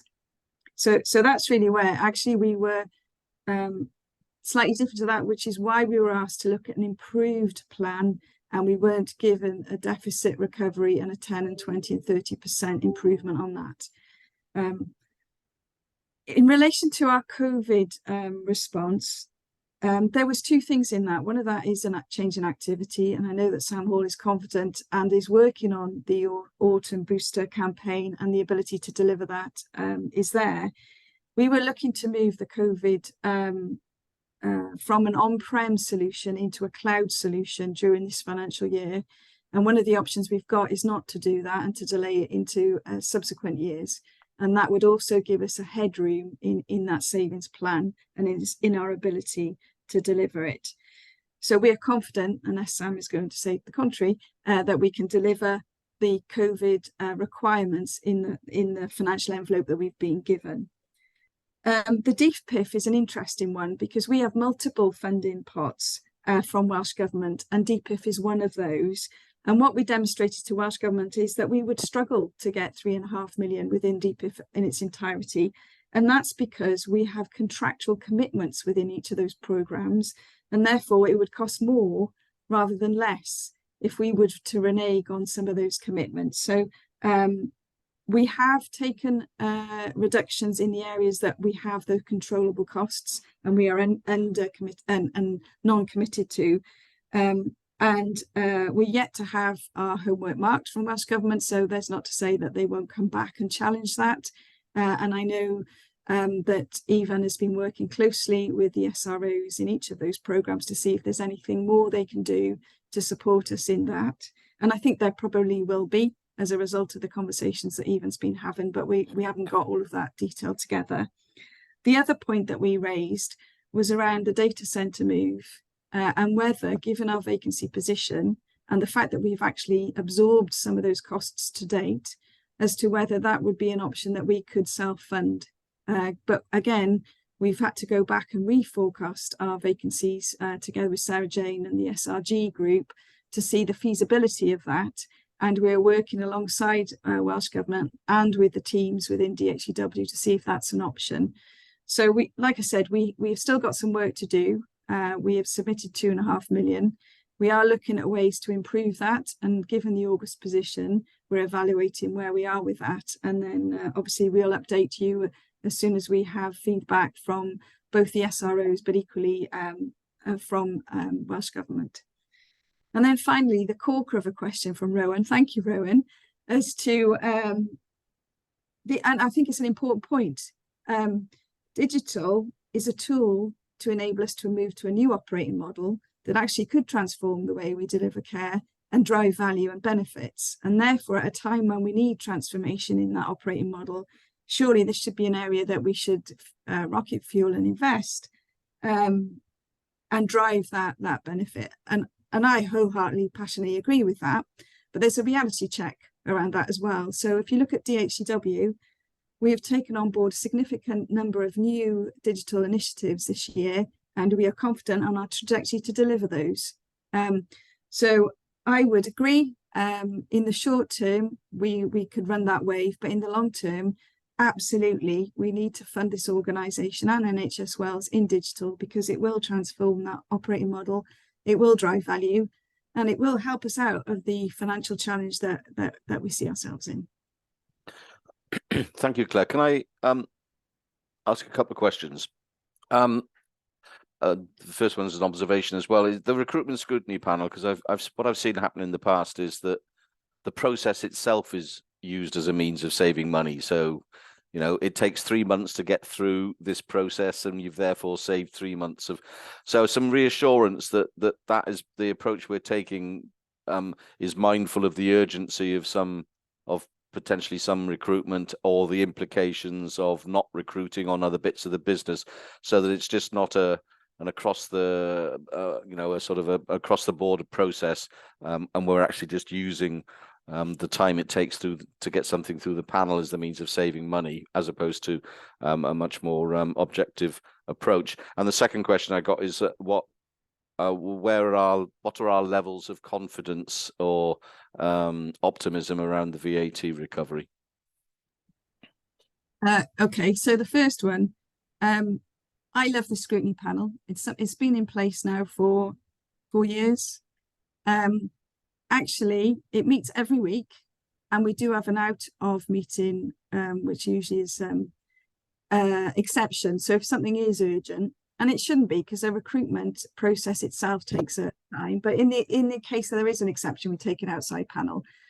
Those decisions are made every week by execs, and I can assure you they are difficult decisions, especially in a backdrop of non-recurrent funding, and actually given the fragility of being able to recruit digital skill set. So I think we take the right decisions in a timely manner, and we've got the balance right. I know Ivan would say I need to automate the process to get it even slicker. So we're not perfect and we're not totally digital, but we're trying to get there. I don't feel it is a barrier, and the financial barrier or the timing barrier is the one. actually, as an organisation, I think we make the right decisions. The difficult ones are around the ones that are non-digital skills, I would say, is the challenge for us as execs. And the second question around the VAT, it is disappointing that we were aiming to update the board by the end of September. We were with Ernst & Young last week. They're meeting with the HMRC in the next 2 weeks. Yes, it's a significant benefit. Yeah, I think we should wait for the outcome of that conversation with HMRC. Okay, yeah, they're very good at taking it and very reluctant to give it back, aren't they? Okay, thank you, Claire, and thank you for the contribution to that discussion. We've been asked to obviously receive and to note Claire's reports. Rydian, sorry, just put your hand up. Thanks, Chair. I just wanted to sort of emphasise to the listener the dependency on digital to deliver safe care across health and care pathways, and that when we talk about wide cost improvement exercises, it's imperative that we understand that digital is a way to save everyone money, both in the improvement of service and the reduction of harm. Medicines management is an excellent example of a programme that can make sure that people get the right thing that is proven to be right for them. The use of the LIMS laboratory system that we're managing, the ability to manage demand, to improve the use of expensive chemicals that we use in analyzers. The risk programme that we're running, that means that X-rays in one part of Wales are visible in another part of Wales. The eye care programme that has come across, the digital cellular pathology. There are many things that require investment, and that investment needs to be ring fence is a common used word, isn't it, Simon? But predictable revenue to ensure that the dependency on digital is there for our users. Thank you, Rydian. You're coming through loud and clear, both in terms of your message and your microphone now. Is an absolutely good point. Apologies if I was shouting. Thank you, Rydian. If we move on then to the next agenda item, the stakeholder engagement planning update, and I will hand over to Ifan Evans to take us through this. Ifan. Diolch yn fawr, Simon. Just neud siŵr pawb yn gallu clywed fi yn Saesneg neu Gymraeg. Ardderchog, gret. Wy'n ymwybodol nad oes llawer amser cynio, felly wy'n mynd i fod yn weddol gryno, a mae'n bleser iawn, a wy'n falch iawn o'r cyfle i roi diweddariad i chi ar yn gwaith gyda rhanddeiliad dros y 6 mis diwethaf. Chi wedi clywed cryn dipyn yn y cyfarfod yn barod, y gwaith oedd Helen yn sôn am, eiddfedrwydd digidol a nifer o bethau oedd yn y diweddariad oddi wrth Simon ac yn y diweddariad cyffredinol oddi wrth Helen. Wy'n falch hefyd bod ni'n dilyn yr adroddiad ardderchog oddi wrth Claire ar cyllid. Wy'n dod o Geredigion, felly mae arian yn bwysig, mae gyda fi lygad ar arian wastad. Ond mae bobl yn bwysig i ni hefyd, a wrth bod y pwysau yn dod arno ni, a mi fydd yn bwysau dros y blynyddoedd nesaf, ni'n mynd i ddibynnu yn fawr ar ansawdd yn pobl ac ansawdd y perthnasau sydd gyda nhw gyda'n prif rhanddeiliad. Felly mae'r gwaith ymgysylltu a cyfathrebu a pobl chi'n mynd i glywed am cynllunio i gyd yn bwysig iawn. Felly, jyst yn gryno, mi wnaethoch chi gytuno fel bwrdd, neu mi wnaeth y bwrdd gytuno strategaeth ymgysylltu 2 flynedd yn ôl, bron. Tua blwyddyn yn ôl, wnaethon ni benodi pennaeth ymgysylltu newydd, Nadine Payne, wnaethon ni edrych ar gynllun oedd wedi ei liniaru ei wella tua 6 mis yn ôl, a mae'r adroddiad yma yn adroddiad ar y gwaith yn bennaf dros y 6 mis ers hynny. Mae yna 4 colofn i'r gwaith yn yr adroddiad. Mae'r cyntaf i flaenoriaeth yw meithrin y diwylliant yn ein sefydliad a'n gallu ni, yn sgiliau ni. Yr ail yw datblygu partneriaethau a fforymau a rhwydweithiau ac yn y blaen. Y trydydd, codi'n profil, fel bod ni'n cael yn adnabod a'n cydnabod fel arweinydd yn y system. A'r bedwerydd golofn yw bod ni'n gallu ymateb yn ystwyth, bod ni'n gwrando, bod ni'n gwella ac yn cydweithio gyda'n rhanddeiliad. Mae yna sylwadau manwl yn yr adroddiad. Dwi'n hapus iawn i gymryd unrhyw gwestiynau, ond adroddiad i'w nodi yw hwn yn bennaf. A wi jyst eisiau cloi drwy ddweud, wy'n falch tu hwnt o'r cynnydd i ni wedi gwneud dros y 6 mis diwetha fel sefydliad a fel tîm ymgysylltu, a wi eisiau talu clodi Nadine am arwen y tîm hynny. Ond wi hefyd eisiau talu clodi'r i'r sefydliad yn ei gyfanrwydd. Pam o'n i'n trafod hyn 6 mis yn ôl, o'n i'n awyddus iawn i bwysleisio nad gwaith i'r tîm ymgysylltu yn unig yw ein ymgysylltu strategol gyda'r rhandeiliad, ond gwaith i bob un ohono ni am pob cyswllt i ni'n cael gyda bob rhandeiliad i ni'n cynrychioli DHCW, a mae hwnna yn cryfhau'r perthnasau. A felly wi eisiau gweud diolch i'r sefydliad cyfan, i'r holl staff, achos mae yna gynnydd sylweddol wedi bod dros y 6 mis diwethaf, fel gobeithio chi'n gallu gweld yn yr adroddiad. Diolch. Thank you, Ivan. I think that's a point well made, that it's everyone's responsibility to engage appropriately and with an agreed message in an agreed way. David. Thanks, Simon. Thanks, Ivan, for the update. I fully support the comments you made about the impact that Nadine's had and the plan that she's put together. It's working well. The only observation that I'd share is the pillar 3, which is establishing ourselves as a trusted system leader, is probably the most difficult part of the engagement plan. And the one insight I'd probably share is where I've seen this done in other organisations, it's best or achieved usually in increments, but by that I mean we sort of establish ourselves as a system leader in one area, and then we move on to the next area and build on it. And I think, given where we are today, we're probably close to that in terms of cybersecurity. So that might be one area where we focus in establishing our credentials as a system leader, and then.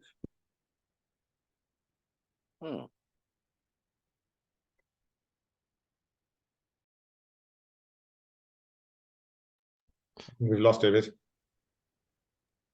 David, we've lost you. I'm just checking if everyone else has. Which I have shared with Nadine when I spoke to her previously on this topic.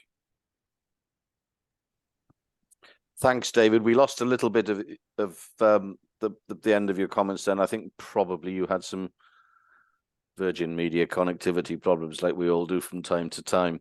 But I think we got the gist of it, of what you were saying in terms of the pillar 3 and that being an incremental approach. And I think you're right, absolutely, where we gain that position in one area, you can use those people to build it into other areas of colleague organizations.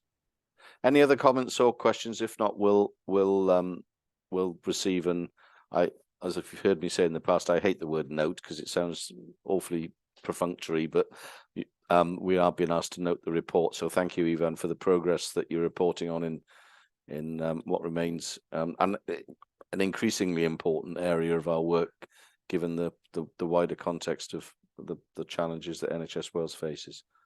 Thank you, Ivan. If we move on then to the communications strategy, and I'll invite Chris Darling, the board secretary, to run through the strategy, which is here for the board approval. Chris, over to you. Thank you, Chair. Yeah, and it's very helpful, this item, following the stakeholder engagement update. The communication strategy is very much built on the work of the stakeholder engagement strategy, and there's very close working between the comms and the stakeholder engagement functions. Significant work has taken place over the last 6 months or so to inform the development of a communication strategy. This has included engagement with staff, board members, stakeholders and partners on what communication is and looks like for DHCW. So using this feedback, the communication strategy has been developed. Once developed, the strategy has then been widely engaged on and consulted on within DHCW. That's taken place over the last 2 to 3 months. We've had really helpful feedback to help inform and shape the final draft of the strategy that's in the papers today. Some of the feedback has come from the communications and engagement network that's been established within the organisation, the Equality and Diversity and Inclusion Network, or the EDI network, which Sarah Jane will be updating on later in the agenda. The local partnership forum, and board members will recall we had a board development session in June to help inform the strategy. So it's coming here today for approval. I'll just run through the strategy's 5 strategic aims, which is to establish DHCW's reputation as a trusted strategic partner, to build on our internal communications, supporting staff to feel informed and empowered, to develop our stakeholder communications, building relationships to work in partnership, to grow our public communications, building understanding of DHCW's role and how digital and data will help the NHS work better. And finally, to enhance our digital communications, delivering high quality digital communications that reflect our purpose and ambition as a digital organisation. There's 6 intended outcomes that link back to those strategic aims.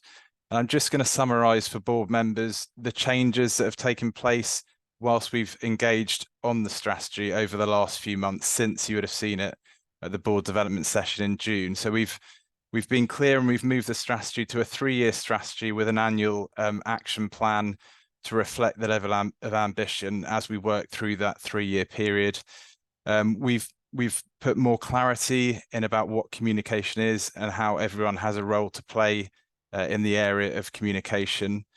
We've strengthened the focus on the Welsh language and how communication can support DHCW and our ambition to become a bilingual organisation. We've strengthened the focus on communicating the challenges that we face in a transparent manner, which reflects how we're working to address those challenges. And we've increased the focus on collaboration, particularly with staff and stakeholders.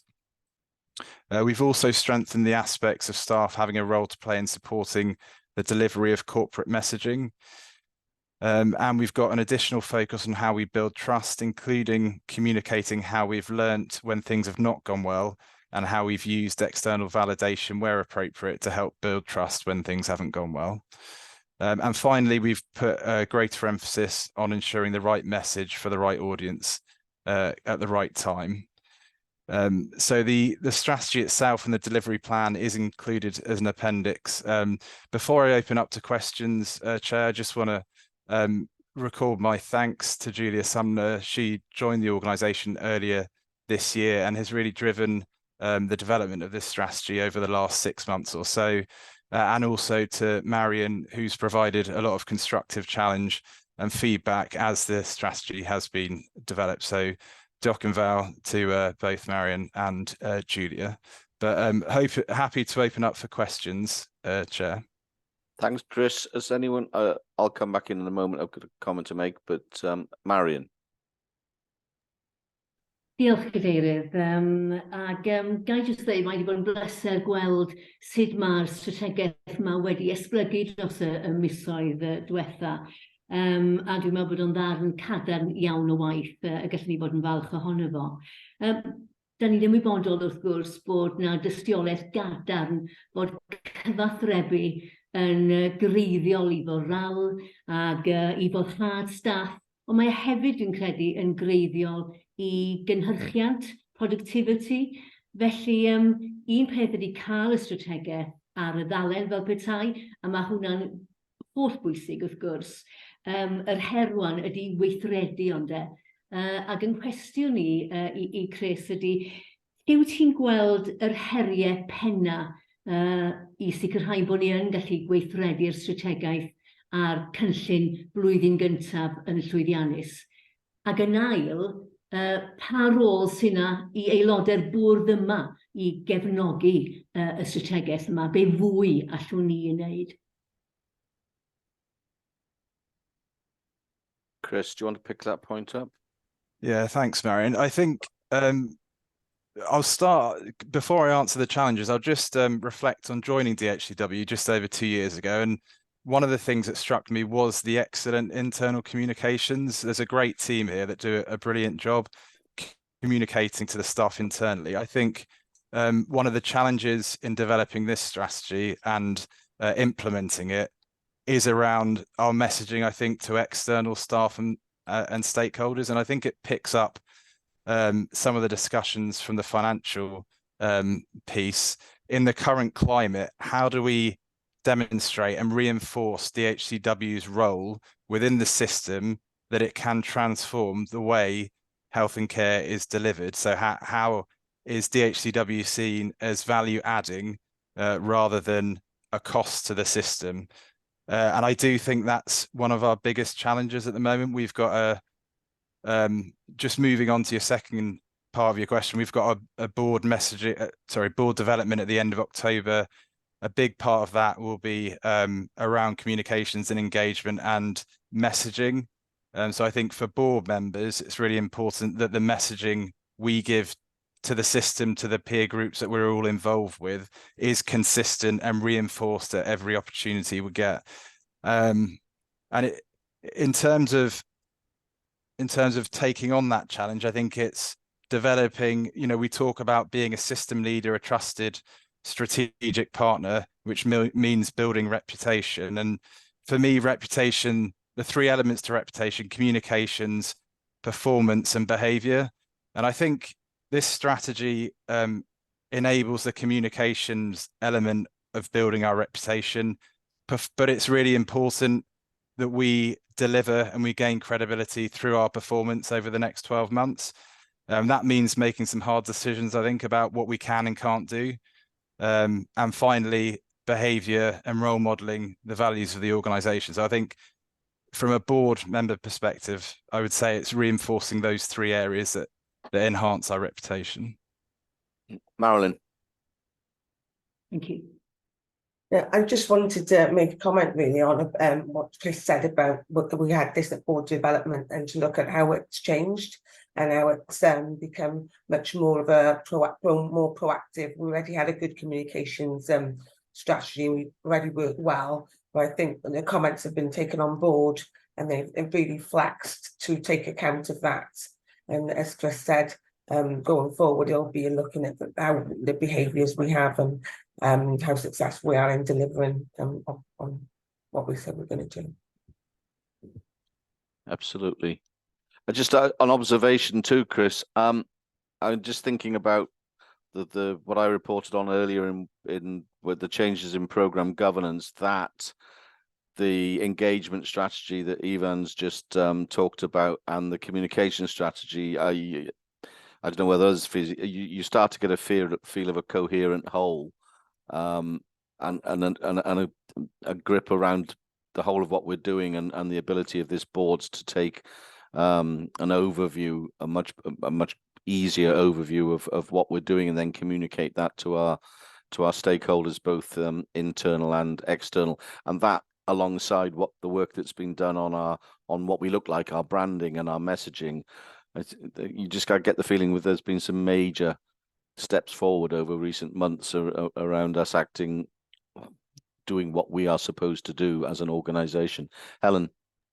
Yeah, kind of the same sentiment, to be honest. And it's good to see the engagement strategy kind of update coming alongside the new communication strategy. And yeah, and commend really the work both Nadine and Julia have done since they've joined the organisation, because it does feel different. Like you say, we were doing good things previously, but we are in very challenging times. So actually having a strategic approach to the way that we communicate and how kind of that, we build those deep relationships through our engagement strategy and plan, I think has never been more important. So it's great to see the kind of energy that's gone into this, and how inclusive it's been right across the organisation, actually, because like we say, sort of engagement and communication, it's not just about those professional disciplines and those teams, it's for all of us, isn't it? And you're right that the branding is part of that, so that we're representing the organisation in every kind of interaction that we have. So it's great to see this kind of set out. So yeah, just wanted to say thank you to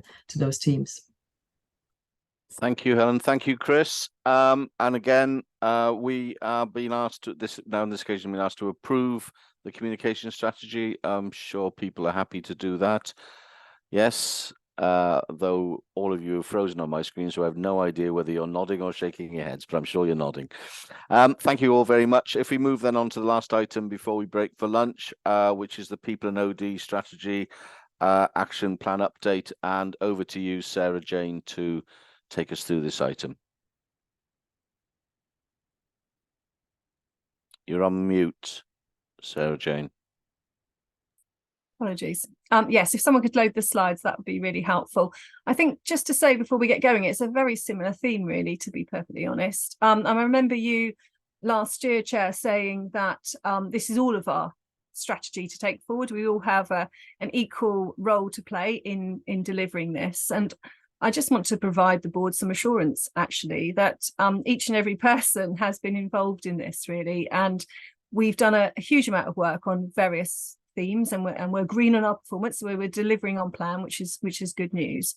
But actually, right down from Helen, from the chief exec, from all my exec colleagues, have been involved in all of the different aspects of this, supporting with different events, different themes, checking and challenging, supporting the 360s that are going on at the moment with the deputy directors as part of their development. So everyone has been really supportive in helping shape and drive this. So that's really good assurance. And indeed, yourself and the other IMs as well, you know, Marion in terms of the sort of Welsh colleges and schools, and Marilyn in terms of the equality, diversity and inclusion, which I haven't put in this one because we've got another update on that as a separate update.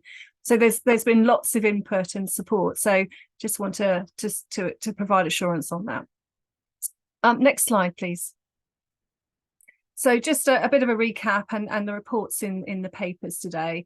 The themes are the extraordinary leadership, and as I said, we've done a number of these events. We've done 2 in-house events. We've got the next event, which we're utilising our commissioned partner King's Fund on the 8th of November for the 8 season above, for that 3rd in-person date as part of that leadership development piece. We also commissioned Silver Maple to help with our talent development, and that first module was developed and delivered in conjunction with me and my team earlier in the summer for the 6s to 8Bs, which was 80 odd people I think attended that, and that was really positive. And again, lots of my executive colleagues supported that. We're also working with Silver Maple on single points of failure and succession planning, so looking at future proofing the workforce, and indeed with the amount of changes that are going on, making sure that people have got the skills that are fit for the future, and that we can move people around and people have got opportunities for progression and new opportunities within the organisation. So in terms of the great organisation to work, I've got a slide that will follow, but I won't go on to it just yet. There's some really great things that we've been involved in as an organisation, lots of awards that have been won, but it's not just about all the glitzy ceremonies, actually. It's about, this has been a real attraction tool for people wanting to come and work for the organisation. So it's definitely been a really positive thing. The things that we've been involved in, and a number of the team here have been involved in all of these things. It's great because people, when we ask them, why did you join us and what's encouraged you, they're saying it feels like a really good organisation. And we've had feedback after induction, and then at 6-month point, you know, a good organisation to work, being invested in, which has been absolutely amazing. The strategic workforce planning, we launched the first round of that last November, and that was very much focusing on what do we need, when do we need it, what have we got, what do we need to do, you know, work through in terms of development. And that's been a really interesting piece of work with some really good outputs, and we'll be launching the 24-25 round in November. But again, it's working very closely with our strategic partners in engagement and comms, but also our operational partners, the divisional managers, our finance colleagues, etc., in that operational space, to do that churn of the business, to support us, to work with us, and to deliver that together. So it's been a really good team effort in that space. The Grow Your Own, I think, has been a particular area of focus and a really good deliverable. We've done quite a lot of things in that development space, both through qualifications, development engagement, and actually we've had lots of people move around to new roles for development reasons, and really are making and shaping their career ambitions, really. The same with wellbeing and engagement. I've put some slides together to support that, but it'd be a nice way to end before we have a coffee break. But again, the Health and Wellbeing Board, which is led by Carwyn and diverse members of the organisation that have volunteered to be part of that, have put on a lot of information. And again, working closely with the trade unions as well, you know, putting on the financial and the wellbeing pages last year. We're just putting them together this year, again with the trade union partners and wider colleagues. But they were really supported last year and really helpful for people. So we're just looking at what new things are out there that we can help people with, but reprising some of the things that worked well last year from the feedback that we've received. And finally, the new ways of working, an ever-changing piece to focus on. But we did the hybrid working external audit a couple of months ago, I think it was. Now I think this is going to the audit committee in October. But again, that received substantial assurance. So in terms of, you know, how people are working in the office, how people are working at home or through the hubs, how that feels to people, what our performance looks like, and etc. It was a really positive piece of assurance, with some small areas of focus for things like the fire wardens and the first aiders, just sort of changing that operational perspective, knowing that not everyone's in the office every day. So there were some small amends that we need to have a look at in that space. Can I have the next slide, please? I won't go through these hugely. I know that we're going through. These are just some of the events that have been run over the last year and some of the key focuses that we're taking forward. And as I say, talent management's been a big one for us. Can I just go to the next slide, please? Thank you.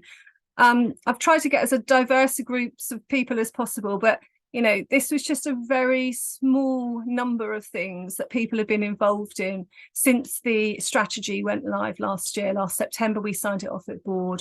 So there's been a number of things, many of you, all of you have been involved in over the last year, quite a lot of celebratory things, but people are getting involved in new and exciting things. As I say, all of which have been really great, because it's really helped us putting on recruitment materials together and has really, you know, supported us in that attraction of people. Next slide, please. Yeah, just some, I'm always told pictures speak a million words, which is great because that helps me manage my time. But it's just a variety of things that we've been focusing on. I think everyone's aware we've been focusing on internal and external recruitment. We are now moving into looking at the organisational design and a little bit more in Q3 and Q4 in terms of looking at how that's going to sit within the organisational structures, lots of changes going on so that we keep a handle on that.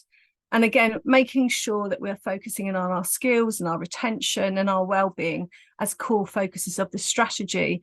So it's not about we deliver and then we stop doing that and then we move on to something else. There are constant themes as well as big ticket things that we're delivering. And I think the final slide, please. Okay, yeah, so I wanted to finish on this one because I think it was a nice array of things. So one of the things that the Health and Wellbeing Board, in conjunction with my team, have run, and I was one of the judges with Chris Darling, was to look at a sample of things of people saying what made them feel happy and could we put some pictures around the office and perhaps on the website. So Neil Kitchen won that, and that was some sea swimming, and there's a little rosette on there I put on there for his picture, and again that was sponsored by Unison. So Unison provided the vouchers, so it was a really positive piece of joined up working. And yeah, it'd be great if we could print some of these out and put them around the office, because I think there's some really lovely pictures that we had, and quite a competitive field. I think 57 people I think put their pictures forward, so really quite well supported. So hopefully you've all had a look at the report, and again welcome to take any questions in terms of the progress made to date or any future focus in terms of the next 2 quarters or indeed the coming years. Thank you. Thank you, Sarah Jane. I got one observation really, and it's interesting that the photograph that won the competition was a photograph of people doing something together as a group. And I think one thing, and I'm sure you're more than mindful of this, and I'm really keen that we pay proper attention to it, is that in a period of significant financial challenge where the easy temptation is to say we just stop using any resource on bringing people together, we're mindful of how important bringing people together is, both for their own well-being and indeed for what we do. And so that, and I'm sure you're aware of this, but I think as a board we ought to recognise this, that resource spent appropriately and sensibly bringing people together is what we should be doing, because we are better as an organisation, we will achieve more as an organisation, and people will be better in themselves if they have the opportunity to engage with colleagues. And as I say, it's very interesting that the one with sheep didn't win, the one with the surfboard didn't win a solitary exercise, but the one where it was a group of people doing something together, it was the one that won. Yeah, that's a very good point, Simon. There were lots of other pictures as well, and I decided to take out the ones that had people in because I couldn't get hold of everyone to agree them to go onto a public setting. So there were lots of other ones as well, and they were fantastic, and it was a really tough call And me and Carwyn and Chris judged it, and it was a really tough call. There was some great photos, so we're going to keep doing things like that, because as you say, it brings people together. And on the point of bringing people together, Chris, who now manages estates, I don't know if he was perhaps on leave when we nominated him for that role, but he's been asked, because Helen reminds us about that all the time, and it is really important. We all agree it's really important. So I think Chris is looking at utilising the space in the office so that we can have big sessions and things together, and some of the things that we've perhaps done outside we're going to start doing in the office. So that's hopefully going to happen for the 8th of November exercise that we're doing with the King's Fund. So yeah, we're absolutely ahead of the game on that, and I think we can utilise the space and make it delightful, and perhaps put some of these pictures up on the wall. So yeah, really looking forward to that. Thank you. Marilyn. I just wanted to add what you said, Simon. I think, people are almost valuable resource here at the HCW, and I think that I know that the resources are tight, but the benefits, especially with hybrid working, that we get out of giving people an opportunity to do that, outweigh, what we have to pay in doing it. I think that it goes without saying in this climate that it ranks so much higher, because we haven't got that everyday interaction of people coming into the office. So, so just wanted to mention that, really. No, absolutely. Okay, thank you, Sarah Jane. We've been asked to note your update, which I know we will all be very happy to do, to note with pleasure. And we will now break for lunch, and I suggest we keep to half an hour. So let's come back at 10 past. It's 10 past, as near as damn it, 10 past 12. So what's that make it? 12:40. So if you could get back a minute before 12:40, and just remind people to turn off their cameras and their microphones during the lunch break. And I'll see you all back here in half an hour at 12:40. Thank you.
How do you get into the...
Okay, welcome back, everyone. Hope you had a good break. And as I mentioned at the beginning of the meeting, because Rowan has to unavoidably leave us at a little early today, we're going to take the item 6.5 up the agenda, which is the Digital Governance and Safety Committee Highlight Report. And I'll invite Rowan Gardner, Chair of the committee, to present that report. And also members will note that Rowan gave us an update on the confidential issues that her committee looks at around cybersecurity in private session. Rowan. Thank you, Simon, and thank you for your flexibility. I appreciate everyone's indulgence for that. Thank you very much. So the committee met on the 3rd of August. We ran our meeting in 2 sessions, a public session and a private session. For those listening, within private session, we will focus on confidential cybersecurity matters where we wouldn't want bad actors to be able to benefit from our conversations, but we do report a summary of those discussions at the following committee meeting. And we also receive updates on work that is in development that may impact the business of the committee. We had an excellent meeting and productive meeting on the 3rd of August. Everything in the report is very straightforward. If anyone wants to ask questions, they are welcome. But really, I think I've got 2 jobs. One is to thank everyone who attends DGNS for the open and constructive conversations and discussions that we have in the committee, because that's central to being able to do the work and the scrutiny. And secondly, to welcome Alistair to the committee and remind him and the rest of the members the next meeting date is the 2nd of November. You're on mute, Simon. Well spotted, Chris. Thank you very much, Rowan. Anyone got any questions or comments? If not, we've been asked to note and receive the report. Thank you, Rowan. Thank you, everyone. And please do feel free to leave when you need to. Okay, if we move then back to item 6.1, and you recall I referred to developments on this in my report earlier in the meeting, but we'll get some further detail now on the arrangements, the new program governance arrangements, and Chris is going to take us through this item. Chris, over to you. Yeah, thank you, Chair. And I'll try not to duplicate some of what's been covered, Simon, but I think it's just important for us as a board to be aware of some of the changes to our governance arrangements and the implications for us as a board moving forward. So just to give a bit of a recap, through your Chair's report, Simon, over the last 2 or 3 meetings, the board have been kept updated and appraised of the position relating to the independent review into programme governance arrangement. That has obviously been published and agreed in terms of the way forward. Just to recap the implications and considerations from a board perspective, we had a board development session at the end of April, which seems a long time ago, the 27th of April, to consider the initial findings when it was first published. The Audit and Assurance Committee held a discussion on the 3rd of July, and worth noting, conversations have been ongoing via Helen as Chief Exec with the Chief Digital Officer in Welsh Government. The main recommendations from the report, I think, can be summarised as simplifying governance arrangements to streamline lines of accountability and ensure greater clarity in roles and responsibilities, and enable the programmes to operate in as open and transparent manner as possible moving forward. So, as you mentioned earlier, Simon, the key change in terms of accountability is that financial accountability and delivery accountability will flow through Helen as accountable officer moving forward. So just a distinction, in essence, the financial accountability has flowed through DHCW, but the delivery accountability has always been through external SROs. That has led to an element of ambiguity, divorcing those two areas of accountability. So bringing those together, I hope, will bring clarity in terms of accountability. Welsh Government, we're working very close with to agree the phasing and the changes taking place. That they will continue. They will hold DHCW to account through their routine mechanisms, so joint executive meetings with DHCW on a biannual basis, and we are working to a timeline of the end of the financial year to agree the transfer of the programmes to DHCW. The new committee, Chair, that you alluded to earlier, we are, as you said, planning to hold our first one in November. The terms of reference for that will come to the next SHA board meeting, assuming they're agreed at that committee for formal approval. And future board meetings will have a highlight report, as we do for the other committees, that covers programme governance. So that will be a new feature to our reporting moving forward. The standing orders, amendments to standing orders that were in the papers earlier today included the delegation for major programmes from Helen as accountable officer to the members of the executive team, and the amendments to standing orders also removed the oversight element of programmes from the Digital Governance and Safety Committee, which they have been doing for a 12-month period. The reason we've removed that is obviously because that will formally sit with the new committee. So we want to make sure there's no duplication moving forward. And just to be clear, the new committee is to provide Helen as the accountable officer for assurance on the delivery of those major programmes as we move forward. So that forms part of our new governance structure going into the future. And there is work to ensure greater emphasis on portfolio oversight from a management perspective, and we are looking to implement that from next month, from October. So that will feed then into the formal board committee in November. So the update today is just to say there's a few areas we're still working with Welsh Government on, just to confirm. We hope to get clarity over the next few weeks, but from a DHCW perspective and the areas that we can control and change, we are in the process of doing that through the amendments to standing orders today, through the establishment of the new committee, through the agreement today and the endorsement earlier today of the new independent members to sit on the programme committee board.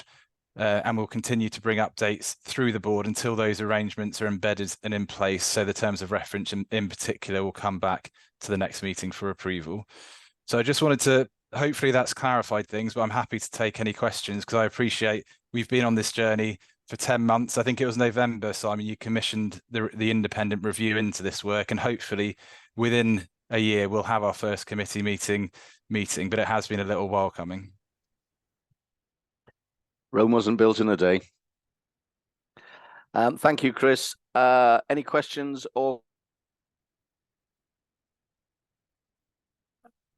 Sorry, you broke there, Simon. I think you were just bringing me in. Can I just say thanks to all involved for bringing this to a conclusion. It's been a long journey, and I think the result you've got will help enormously provide Helen with the assurance that she needs. The question I had, Chris, was one around the definition of major programmes. I mean, some of them are pretty obvious, but there may be some that are a little bit grey. Between ourselves and Welsh Government, have we got a sort of set of criteria that we decide what's a major programme and what isn't?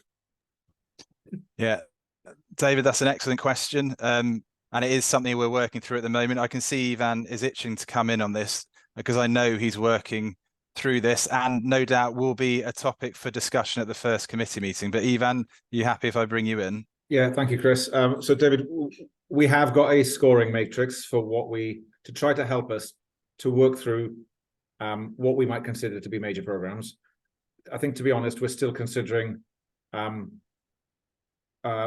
whether or not to formally draw a hard line between major programs and ordinary programs. It's driven in a couple of ways. There are a lot, depending how you measure and how you define programs, there could be 40 or more of them. And it's quite difficult to apply a one-size-fits-all governance model on that, especially with some of the proposed arrangements for program chairs and for policy leads and various others. It would employ a lot of people over a lot of time. So we're still, I think we're still working with Welsh Government, and it'll be one of the first tasks of the committee to confirm what is in the scope of the committee, so that we understand what the committee is looking at and what is being handled through our regular performance and oversight arrangements. The final thing I'd say to reassure is that everything will continue to be reported through the IMTP in the way that it always has been. We're not carving things out, so there will be multiple lines of sight to all of the program activity, major or otherwise, depending where we land up.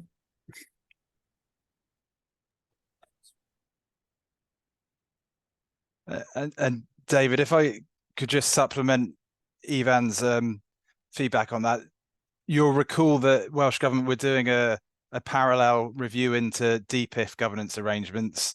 So I think their feedback from that work and the complementary work of the independent review we commission with their support is probably informing their thinking in terms of their perspective on defining what's a programme, what's a major programme, what's a minor programme, etc. So that is something, as Ivan said, that's being worked through. There are a few mechanisms, but something that we should explore at the first committee meeting.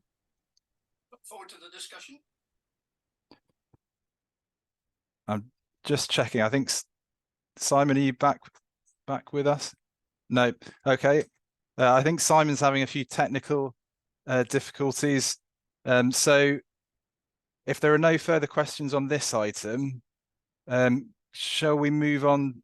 Well, the item's on for noting, but should we move on to the next item while Simon gets himself back up and running, which is the integrated performance report? Ivan, are you happy to take that one? Yep, of course. Diolch yn fawr iawn, Chris. Just to ensure bod pawb yn gallu clywed. A dyn, does na neb eisiau glwb pen ardderchog. Great, so we show a cyflwyniad weddol gryno i'r cynllun integredig perfformiad. Mae'r adroddiad yn ei gyfanrwydd yn un sydd yn weddol gyfarwydd i chi fel aelodau o'r bwrdd erbyn hyn. Mae'n ceisio cyflwyno gyda'i gilydd y prif agweddau perfformiad i chi fel bwrdd, a mae yna fersiwn debyg iawn o'r un adroddiad, ond gyda sawl appendix ac annex ychwanegol yn dod i'n bwrdd rheoli misol ni, fel bod gyda ni gysondeb rhwng beth i chi'n cael gweld amsicrwydd yn y bwrdd, neu beth i ni'n rhannu yn y bwrdd amsicrwydd, a beth i ni hefyd yn defnyddio o ran unrolaeth o fis i fis. Mae'r adroddiad yn adroddiad i ddiwedd mis Awst, heblaw am y rhan sydd yn adrodd yn erbyn yr IMTP. Mae'r rhan sydd yn dangos bob un o'r portfolios. Mae hwnna yn adrodd ar gylch chwarterol, felly mae hwnna i ddiwedd chwarter 1, nid i ddiwedd mis Awst. A mi fydd na un arall i ddiwedd chwarter 2 yn dod, wy'n credu, i'r cyfarfod bwrdd nesaf. Wi eisiau tynnu sylw at un newid yn y fformat yn gyntaf. Nes ymlaen, byddai'n gwahodd SJ i sôn am pobl a samloed i sôn am materion gweithredol, sy'n cynnwys beth sydd yn ail hanner yr adroddiad. Mae yna adroddiad cyllid a mae yna adroddiad ymgysylltu yn yr adroddiad hefyd, ond dwi ddim yn bwriadu gwahodd unrhyw'n mewn yr hynna, achos ni wedi trafod nhw eisoes bore yma. So o ran just elfennau o'r fformat, i ni newid un camera y tro. Os yn tynnu'ch sylw chi at y scorecard sydd ar ddechrau'r rhaglen, allwch chi weld sut i ni wedi cyflwyno hanes dros y 12 mis diwetha. Mae'n newid eitha syml, ond wy'n hoff iawn ohono fe. Allai ddim esbonio pam bod fi mor hoff ohono fe, ond wy'n credu bod yn edrych yn lan iawn ac yn daclus iawn, so gobeithio bod chi hefyd yn hoffi fe. Ym mhrif bwyslais, wi eisiau sôn am yr IMTP a'r cynllun ar un dudalen, sef yr rhan o'r adroddiad sydd yn dilyn, os ych chi'n dilyn y ddogfen. Dwi ddim yn bwriadu rhoi ar y sgrin ar hyn o bryd. Mae'r papurau wedi cael eu cylchredeg a maen nhw ar gael ar y wefan yn amlwg. Felly, un yw'r cynllun ar un tudalen. Mae'r cynllun yn aros yr un peth trwy'r flwyddyn. Dyma'r cynllun sydd yn yr IMTP, i chi wedi cymeradwyo a i ni wedi cyflwyno i'r Llywodraeth. Felly, dyn ni ddim yn newid beth sydd yn y cynllun un tudalen, ond drwy'r flwyddyn, ni yn ceisio cyfleu beth sydd wedi gwblhau, beth sy'n cael ei ail raglenni ac unrhyw beth sydd yn newid yn y pethau hynny sydd ar y cynllun un tudalen. Felly, mi welwch chi nifer o bethau ar gyfer chwarter un sydd yn wyrdd, achos bod nhw wedi cael eu cwblhau. Mi weddwch chi rai pethau sydd wedi troi yn llwyd, oherwydd bod ni'n ail raglenni nhw mewn i chwarter nes ymlaen yn y flwyddyn. Ond i ni'n gadael y cynllun fel oedd a fel mae yn yr IMTP yn ceisio cyfleu beth sydd wedi symud o ran amseru. Am yr un NDR yn arbennig, byddai'n sôn am eiliad yn newid sydd wedi digwydd fyna. A wedyn mae yna raglen Data Promise, so ni'n parhau i weithio'n agos gyda'r Llywodraeth ar hwnnw. Ac o ran y cynllun gofal llygaid, ni'n gweithio'n agos iawn gyda Bwrdd Iechyd Caerdydd ar Fro er mwyn sicrhau bod gyda ni trosglwyddiad sicr o'r rhaglen hynny mewn i DHCWB, o'n i'n trafod yn fanwl iawn ddoe fel mae'n digwydd fel tîm gweithredol. Mae yna un peth arall wedi newid hefyd, sef sut ni'n ceisio cyflwyno sicrwydd ariannol. Os ych chi'n cofio, glas yn yr IMTP yw bod gyda ni sicrwydd adnoddau, melyn bod da ni ddim sicrwydd adnoddau eto. Felly mae yna ddau peth mae Claire wedi cyfeirio ato eisoes bore yma, lle enghraifft symud y canolfan ddata, lle mi oedd na sicrwydd ariannol gyda ni ar ddechrau'r flwyddyn, a dyn ni ddim nawr mor sicr oherwydd sefyllfa ariannol ar draws yr NHS, a ni'n edrych ar ddulliau eraill o weithredu. Ac o'ch chi weld bod am linell glas yn dangos lle oedd a mae fe nawr yn felyn er mwyn cyfleu bod yna rhywfaint o ansicrwydd. Be wi eisiau sicrhau chi fel bwrdd yw bod ni'n parhau i gynllunio ar y sail y fyddwn ni'n gallu cyflawni y symudiad hynny. Mae fe i fod i ddigwydd yn ystod chwarter 4. Rydyn ni'n dal i gynllunio bod e'n digwydd yn chwarter 4 ac eto.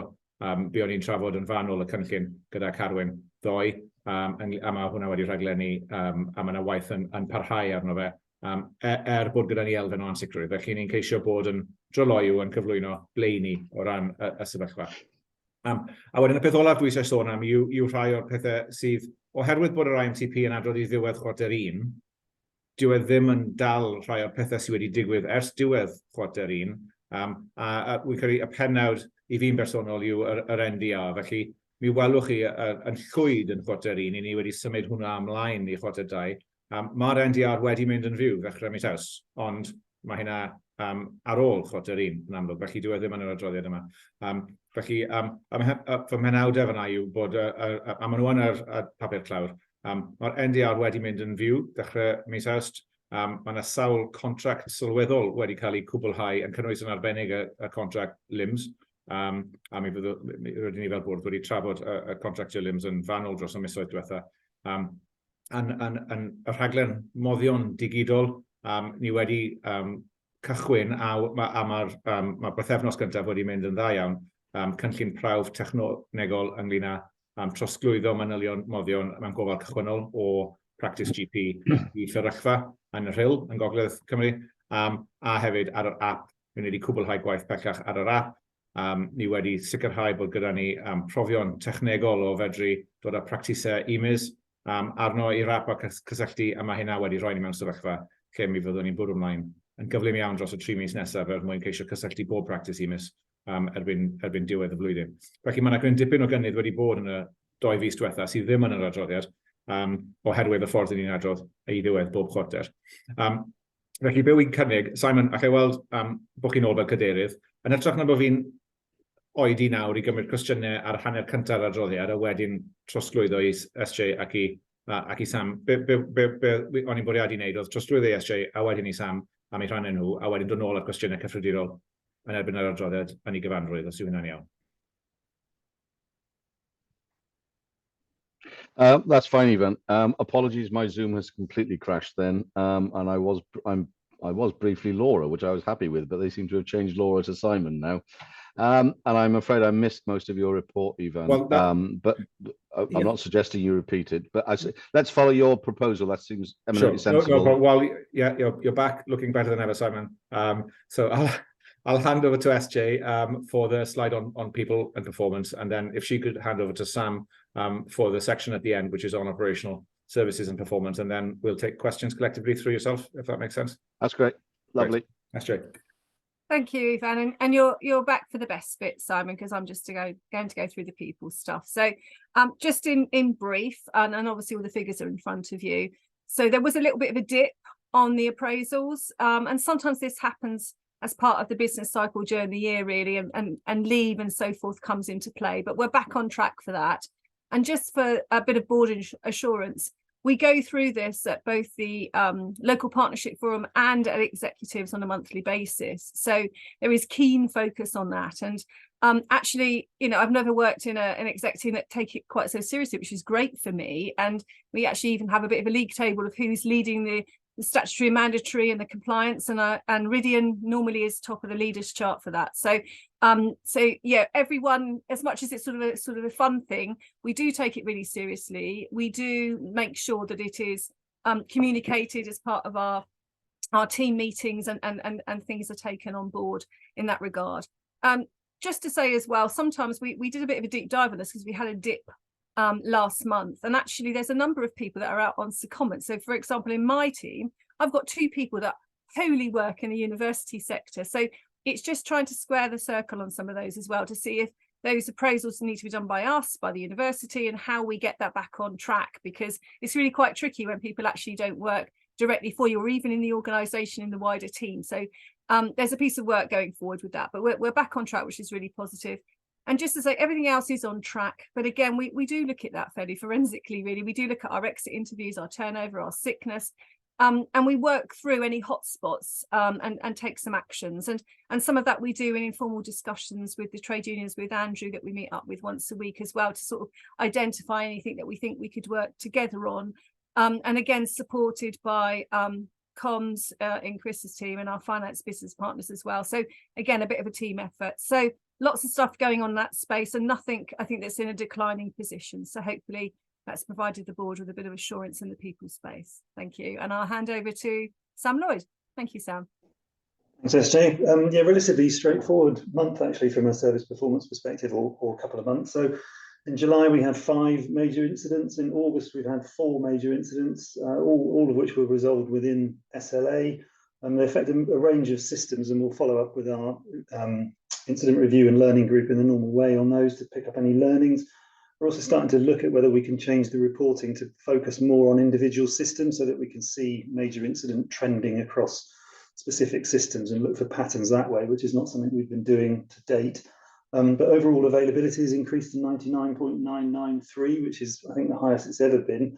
Looking at the availability graph on page 23 of the report, it shows the statistics over the previous 3 financial years, and we're making improvements year on year, which is good to see. And just lastly, we've increased the targets for the application of security patching, so we're now doing that fortnightly rather than monthly, which again is good from a cyber perspective. Thank you. Thank you, Sam, SJ, and Ivan. Any questions or comments? David. Thanks, Simon. Thanks all for the update. I've got 2 questions, probably for Ivan. So first is, well done on getting NDR live. Really great milestone to have achieved. Given the reprofiling that we've done in order to save some funds, the nature of what we're going to be doing going forward will rely on collaboration with the health boards. I'm just seeking some understanding as to whether the health boards have been doing something similar to what we've been doing in terms of the financial pressures, and that we've got the support that we need in order to make it a success. That's the first question. And the second one is related to the eye care program. The last update we had, there was some work going on in order to bottom out the plan going forward and the funding associated with that. Given the financial pressures that Claire has alluded to, is there a realistic expectation that we're going to start this year, or is that something that may just get delayed as a result of some of the financial pressures we got? Shall I take those? Yeah, take that one, and then Marion come in. I'll take the first one on the NDR, and I'll suggest, and I'm sorry not to give more warning, Sam. You can probably see what's coming, but maybe I'll ask Sam Hall to come in on the to comment on eye care. On the national data resource, yeah, I think it's really exciting, and it's a great milestone, and it's really, really important that the platform has gone live. As you say, there's a very close relationship, and actually an exceptionally close relationship with local health boards in the NDR program. Of the 7.8 million total, 2.8 million of that is distributed onwards out to the programs to fund staff, to the health boards, to fund staff, and also as credits on the Google Cloud platform. Health boards have access to their zones within the NDR now since the beginning of September. There was an all-day workshop which we held, both to give them the access keys and the admin permissions, but also to walk them through the components, the functionality, and everything else that is on the NDR platform. And I know health boards are themselves very excited about all the new tools. Let's not call them shiny toys, but all the new tools and the new functionality and the new components that they have access to in exactly the same way as the national team. All organizations have been cutting, looking at spend.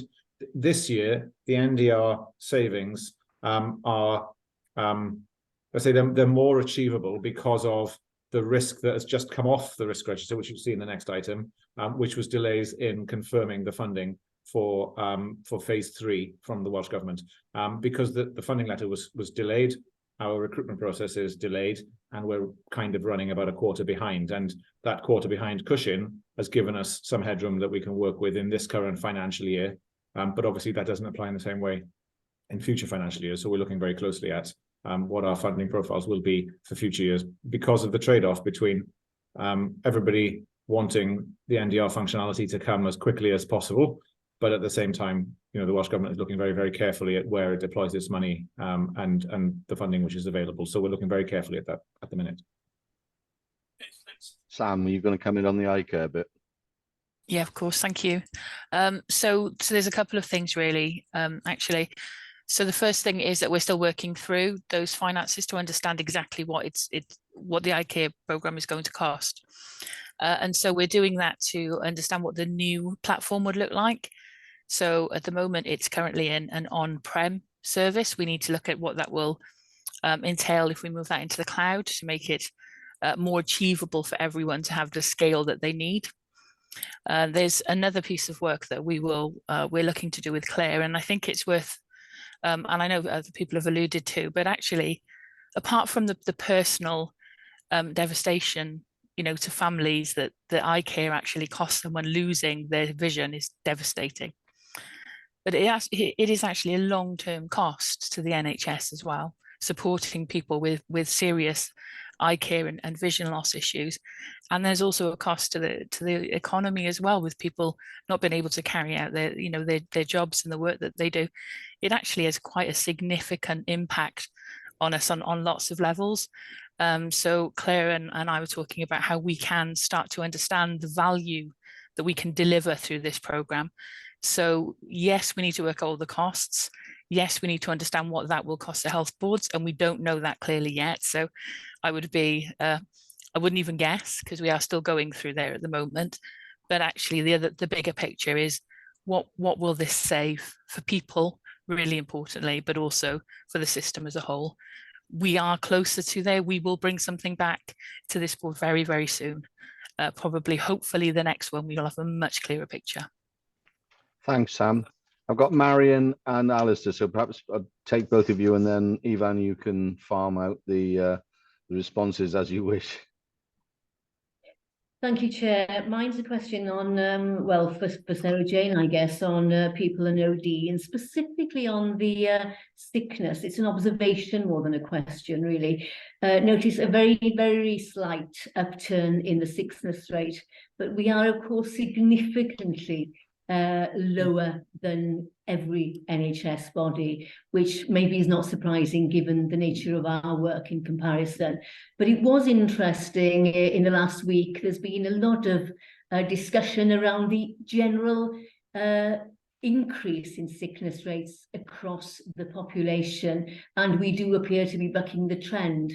And that probably, I would suggest, reflects the sort of general state of well-being and morale within the staff, probably helps. But it's pleasing to see that continue at a relatively low level. Thanks.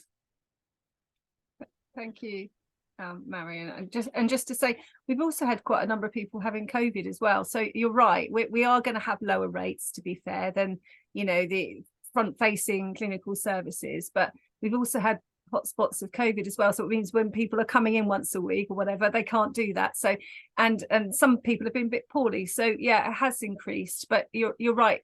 The figures are really positive. But I just want to assure you and the rest of the board that we're not sitting on our laurels, really. We're celebrating that, but at the same time, we're still doing lots of stuff in that health and wellbeing space. And indeed, we're just about to reprise all the stuff from last year that we did and look at new things in terms of the well-being, the financial, the mental well-being, so that's all out for everybody as well. So it's a constant thing, looking at where we've got sort of peaks and considerations and what's coming through sort of the various staff networks, and just making sure that we've got all the enablers there to people to signpost them to specialist support and help. So yeah, it's a really joined up exercise. But thank you, Marion. Thanks, SJ. Alistair, and let's take Alistair and Andrew. Make your point, ask your question, and I'll then come over to you, Ivan. Thanks, Simon. And just to say, I really like it. I think it's really good. It's clear, and I very much like the statements of impact, not simply focus on inputs. I think there's an awful lot that's really good about that. What I was looking for was and this might be one for Ivan, is the thread, the golden thread, if you like, between missions and plan. We've got the missions set out clearly, 5 of them, 2 or 3 or 6 in each one, very clear. And then we've got a plan on a page. And what I think would be a strengthening of the two is to connect them so that we are removing some of the subjectivity that inevitably would be there in terms of delivering on our missions. The more we're able to actually embed the things that we're doing, the portfolios of the plan on a page, against the mission may be helpful, Ivan, might be worth considering, to literally have something like A2 or E6 just as a reference point for we're doing these things, and they will help us to deliver against those missions. Otherwise, we could be, reasonably criticized for having 2, lovely missions, great plan on a page, but how do you bring the 2 together? Thanks. Thank you, Andrew. You're on mute, Andrew. I'll mute myself first. It was just to reiterate what Sarah Jane said, really. I just thought it might be useful just for me to provide assurance as well that we do have a local partnership for them, but the vast majority of the work happens behind the scenes, and there is a lot of work that we do at ground level almost, that some of it we see in local partnership for them, but some of it's about dealing with individuals. So I thought it was just important just to reiterate that. Thank you, Andrew. Ivan, do you want to pick up on? Yeah, we are. Well, Alistair, as you know, I'm relentlessly obsessed with simplicity and clarity in the IMTP. Although, just to reassure, right, we did take it down from something like 125 to 75 pages last year. I'm not planning to get it down to 25. That would be too much of a stretch. But I think that's one for us to work through in an SHA board development session. As we head into the next IMTP cycle, we've got the opportunity through the new DHCW strategy, which we did some initial. We've done a few discussions on as a board as that comes on stream. and linked into the planning cycle with Welsh Government, which is just kicking off now. The time to land these things is into our IMDP for next year, because as you say, you know, when resources are tight, we've got to be ever more focused on the changes that we are driving, whether that is, you know, efficiency within our own delivery, you know, that sort of productivity performance, or whether that's about the value that we deliver to the system through the digital tools that we provide. So rather than, you know, try to describe an answer now, you know, I think we try to hit the balance between getting the relevant things onto one page. You can cheat by having a bigger page, I suppose, or having smaller text. But you know, we try to pull out the headlines. They're structured by portfolio down the left-hand side, and in general, we pick out the one or the two most important things in each portfolio, and then they're listed by mission on that plan on a page. But you know, bringing it to life ever, you know, even more in the next cycle, I think that's something that we will work on as a board development session over the next 3 months. Thank you, Ivan. I can't see anyone else with any questions or comments, and so thank you, Ivan, Sam, the two Sams, and Sarah Jane for contributing that. Okay, so I hope the duck looks like it's going serenely across the water, because I can assure you the feet are paddling here. Right, so if I move on to item 6.3, the corporate risk register, and Chris, you're going to introduce this item. Yeah.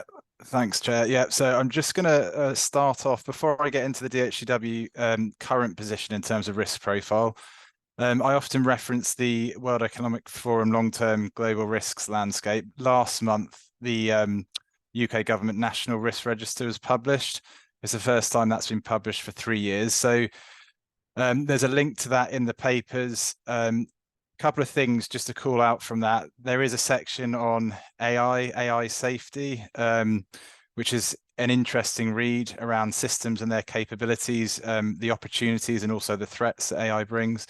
And there's also a whole section on cybersecurity impact on the health and social care system, and highlights that health and social care remains a target for cyber criminals. So I guess nationally, I just wanted to make that point. We will be doing some more work in that area in terms of what that report pulls out from a board perspective as we look at our risk appetite and risk tolerances going into next year through a board development session. But I've just included the link there in case anyone wants to do a bit of reading on that. The cyber section is a shortish section on health and social care, but it's quite powerful in terms of the impact. So I think that's well worth looking at. From a DHCW perspective then, there's 28 risks on the risk register, 17 of which are detailed in the corporate risk register within the papers. The other risks, as alluded to earlier by Rowan, are private risks, 10 of which are assigned to the Digital Governance and Safety Committee, one's to the Audit and Assurance Committee. And probably just worth noting, as the new Programme Delivery Committee gets up and running, the programme risks will start to have that oversight and scrutiny through that committee moving forward. So I'm just going to ask board members to note the changes to the risk register since our last public board meeting at the end of July. I'm going to quickly run through them, and then I'll bring Ivan in, because all the changes relate to risks in his area. So the first one, 0326, insufficient commitment to build out the functionality from the NHS Wales app. 0327, delays in operationalising the NDR platform, impacting services which require the NDR. We've just mentioned that, but Ivan will pick that up. And then in terms of removed risks, there's a risk that's been dropped down, 0299, supplier capacity to support electronic prescription services readiness activities. And finally, in terms of changes in risk score, again, alluded to earlier, but I think it's important to note the NDR phase 3 funding, that risk score has dropped significantly on the risk register. So Ivan, are you happy to cover all those, if that's okay? Yeah, diolch, Chris. Right, so we've been neud y cofnod risg yn Gymraeg. We wedi gweud o'r blaen mewn cyfarfodydd, dwi'n meddwl, dwi ddim wedi gweithio mewn sefydliad lle mae'r gofnod risg yn symud mor gyflym a mae fe yn symud gyda ni fan hyn yn DHCW, a wy'n credu bod hwnna yn beth da iawn. Mae'n hawdd i gael cofnod risg sydd gyda 40 risg, a maen nhw'n aros yr un peth o chwarter i chwarter o flwyddyn i flwyddyn. Mae gyda ni risgau yn dod i fyny, risgau yn mynd i lawr, risgau yn newid sgôr, a dwi'n credu bod hynna'n dangos bod ni yn go iawn yn defnyddio y cofnod risg fel offeryn rheoli ar draws y sefydliad. Dwi'n credu bod hynna yn beth da. A digwydd bod y chwarter hyn, fi sydd wedi bod yn gwneud y symud i gyd. Mae'r cofnod yn dangos beth sydd wedi newid ers y chwarter diwetha, ers yr adroddiad diwetha i'r bwrdd, a mae rhai bethau wedi symud ymlaen eisoes. Felly, wych o sôn amdano nhw yn yr un trefn a maen nhw yn yr adroddiad. O ran yr ymrwymiad i roi mwy o nodweddion yn yr app, mae gyda ni 3 cymal i sut mae'r app i ni wedi datblygu'r app. Felly yn y flwyddyn gyntaf, oedd e gyd am datblygu yr app, oedd y meddalwedd, y private beta, hynna'n cymryd ni tan mis Mawrth diwethaf. Eleni i ni mewn cymal o fabwysiadu defnydd, felly y public beta, cysylltu meddygon teulu, lawrlwyth o defnyddwyr, a mae hynna yn mynd yn dda, a mi fydd yn adroddiadau pellach yn dod i chi erbyn diwedd y flwyddyn yn arbennig trwy'r pwyllgor newydd. A wedyn flwyddyn nesaf, byddwn ni'n symud mewn i'r maes o ymestyn nodweddion. A mae'r risg yn cyfeirio'n benodol at yr ymestyn nodweddion. Achos mae yna lot fawr fedrwn ni'n neud, sawl cyfle o ran yr app, ond mae'r rhaglen wedi cynllunio ar gyfer y gwaith craidd, a i ni'n ddibynnol ar raglenni trawsnewid strategol eraill ar draws y system iechyd i bartneri gyda'r app mwyn talu am y nodweddion newydd hynny.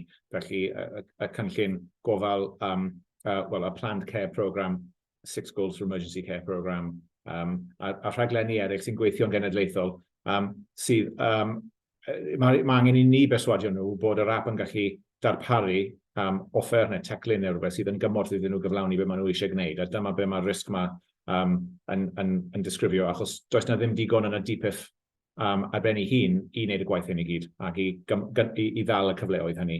Felly, mae fe'n gyfle gymaint yma fe'n risg, ond dwi'n credu bod does da ni ddim opportunities register. Mae gyda ni risk register. Wedyn, o ran yr un nesaf, o ran yr NDR a'r platform yn mynd yn fyw, mae yna sawl peth sydd yn ddibynnol ar yr NDR yn rhan o'n pensaerniaeth digidol ar gyfer y dyfodol yn arbennig y cofnod moddion yn y rhaglen trawsnewid moddion, ond hefyd rhai pethau eraill. Ni wedi symud ymlaen ers y risg mae raddau. Mae'r NDR yn fyw nawr fel platform, fel o'n i'n sôn just foment yn ôl, ynglyn â bwrddau iechyd yn cael mynediad ato fe. I ni'n rhoi data cyfeirnol, so reference data, yn mynd mewn iddo fe ar hyn o bryd. Mae gyda ni sawl API yn mynd yn fyw ac yn cael ei rhannu gyda'n partneriad ddiwedd y mis hyn a'r gynllun. Felly mae yna lawer iawn o gynnydd yna. Mae'r risg yma, byddai'n edrych ar y sgôr gyda'r rhaglen o ran y risg yma i wneud siŵr bod ni ddim yn mewn i ormod o fanylder. Felly mae'r naratif welwch chi yn yr adroddiad yn sôn am fanylder y Single Medicines Record. Mae yna gynnydd ar hynny, mae'r ddoi rhaglen yn gweithio yn agos iawn gyda'i gilydd. Wedyn, os ydw i'n dod i'r un sydd wedi dod off y rhestr, oedd y risg hon yn cyfeirio at y berthynas gyda NHS Digital, sy'n nawr yn NHS England. I ni ddibynnol arnyn nhw am rhan o isadeiledd cenedlaethol nhw ar draws y Deyrnas Unedig. Ni wedi dod i gytundeb gyda nhw nawr, felly mae gyda ni y fframwaith, y Section 255 Agreement gyda nhw, a mae hynna'n meddwl bod y risg hynny yn gallu dod off y gofrestr, achos ni wedi delio gyda'r dependency hynny. A wedyn, o ran yr un olaf, oedd hyn yn cyfeirio at y llythyr cyllido ar gyfer cymal 3 o rhaglen NDR. Ni wedi derbyn y llythyr cyllido hynny, felly ni wedi dod ar risg lawr, ond ni ddim wedi cymryd off y gofrestr yn llwyr, achos fel chi wedi clywed oddi wrth Claire yn gynharach, mae yna bwysau a mae yna ansicrwydd ynglyn â dyfodol ariannu trwy y DPIF ar gyfer yr NDR a rhaglenni eraill.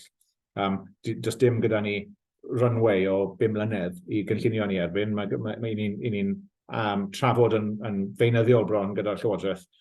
Felly, mae hynna yn risgu'r NDR a i roi rhaglenni eraill. Felly, ni wedi dod ar sgôr yna lawr yn sylweddol, ond byddwn ni edrych yn fwy gofalus at hynna o ran y rhaglen NDR a hefyd y peth systemig. A beth ola byddai'n cynnig, wisio sylwi ar yw, mae yna berthynas rhwng y byrddau byrdde bob rhaglen sydd yn rhedeg i cofrestr risg nhw eu hunain a cofrestr risg corfforaethol DHCW a sut mae pethau'n mynd o'r gofrestr risg y rhaglen ei hun arno i'r gofrestr gorfforaethol, achos mae yna bethau sydd falle'n sgorio'n uchel iawn o safbwynt y rhaglen, o safbwynt y rhaglen, os chi jyst yn edrych o bersbectif y rhaglen, ond sydd ddim yn sgorio mor uchel o bersbectif DHCW, ond mae yna bethau eraill sydd ddim yn sgorio mor uchel hynny o safbwynt y rhaglen ei hun, ond sydd fydde yn sgorio'n uchel o ran DHCW. Mae hwnna un o'r pethau byddwn ni'n edrych ar o ran y llywodraethiant newydd, fel bod ni'n gallu cael patrwm gwell ar y gwaith hynny. Ond gobeithio bod hwnna'n gymorth o ran esbonio'r symud sydd wedi bod, wy'n croesawu'r symud, wy'n credu bod yn beth pwysig tu hwnt, a hapus i gymryd unrhyw gwestiynau neu sylwadau. Okay, thank you. Alistair, you've got a question, observation. Yeah, thanks, Simon. And it's really good. It's also because they're dynamic corporate risk registers, they do need to change. I absolutely agree with what you're saying, Ivan. It's important that they do as we move forward. But it makes them all the more difficult to for anybody to comprehend what's happening if some are coming in and some are going out. Now that's for the board ourselves, but it's particularly going to be the case for any external observer looking at this, you know, to be able to readily see the new ones coming in and readily understand which ones have been taken out. And so forgive me, Chris, it may be there, but I've missed it.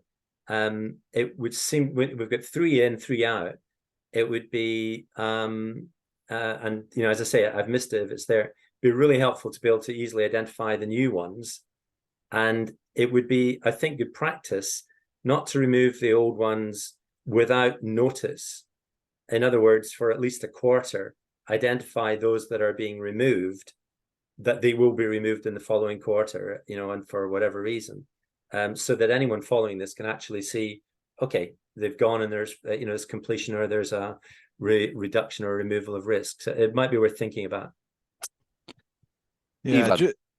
Well, hang on. Chris, do you want to come in first? You coming on this point, and Helen, do you want to come on this point before going back to Chris? Okay, so Ivan and then Helen, and then back to you, Chris. Oh yeah, okay. If I go first, yeah, Alistair, I think you know it's a tension, isn't it? Because the more active the list is, the more active the risk register is, the more you've got to be immersed in it all the time. So so I guess what I'd like to assure you of is that we use this as a management tool regularly. We look at it monthly in our management board, and so it's very much a live document for us as an executive team, and you know we're sharing it here with the board for assurance on 2 key things. For me, you know, other colleagues might want to comment as well. So the first thing is so that the board can see that we've got a control mechanism that we are using to manage risk. You know, that's ground zero, isn't it, right? You need to see that we have a control mechanism that is a regular, proper, robustly used one. And then the second aspect of that assurance is whether you are assured that the decisions that we're making about the escalation or de-escalation of risks, the scoring, the balance, the mix of the risk register is appropriate. And then to support and challenge us as an executive team on whether we're identifying the right risks, whether we're dialing up our recognition of the right risks, or otherwise. The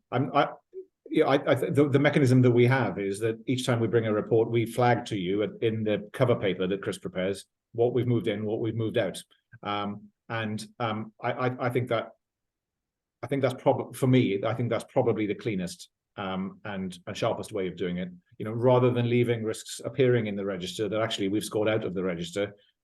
Then we'd need to distinguish whether they're really in the register or not in the register, even though they're in a sort of a table or something. But again, you know, these are the sorts of things that we should be looking at in our regular SHA board development, about getting the documents right and refining them regularly so they're as good as they can be and they're optimal for the purposes that we need to use them for.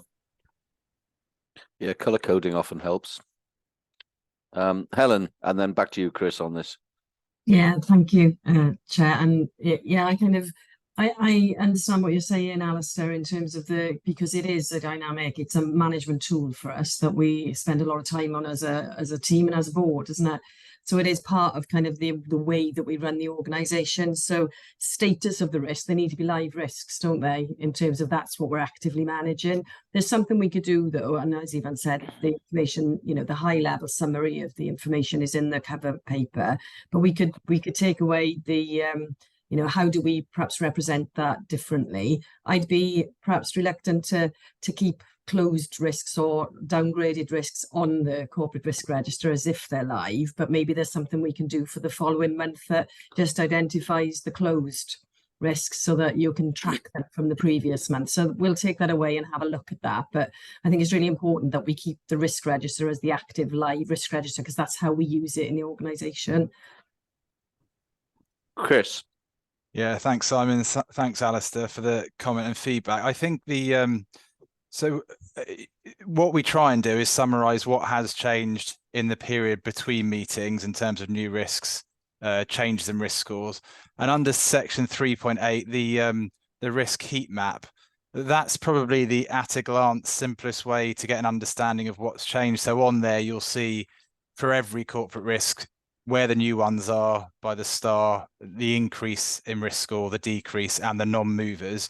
What it doesn't do, which I think we can incorporate into a table below this perhaps more effectively, so there is a snapshot, is what risks have been moved off the risk register. So you've got that audit trail. It's in the cover paper, but if you want a one-pager that says it, I think the heat map shows everything bar that last bit, which I think was your point, Alistair. So very happy to have a look at that and try and make that amendment for the next one. Thanks. Thank you, Chris. Marilyn.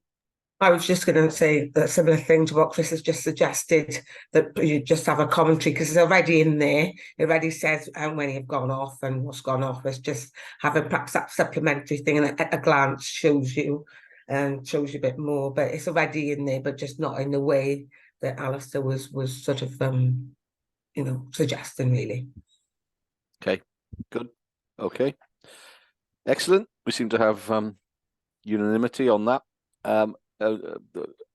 Right, anything else, Chris, on your corporate risk register item? The only thing that I would draw the board's attention to, I guess, and it's probably stating the obvious, but the landscape within which we're operating within NHS Wales presents opportunities, threats, and I think that's come through the discussions in the board meeting already, in terms of kind of collaboration, messaging, all those kinds of things all feed into the external environment within which we're operating in. But I think it is fairly unprecedented from a financial pressures perspective, and that will give the board cause for consideration from a risk perspective, particularly going into the next financial year, looking at our intermediate medium-term plan, what we can and can't do.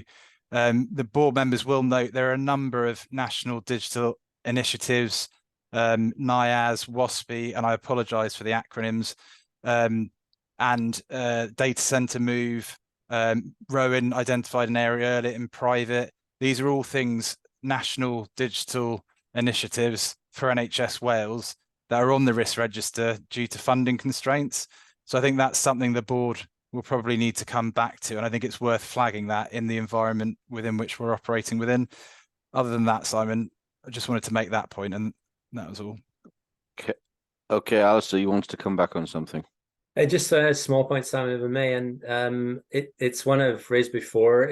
I recognise, you know, in these particularly very challenging times, it may be helpful also to think about not just a risk register, but an opportunity register, a register of where are the opportunities for us to potentially take particular actions, might be short term, medium term, or long term. But you know, public sector organizations have a great habit of surrounding themselves with an understanding of the risk in their environment, and potentially less so about the opportunities.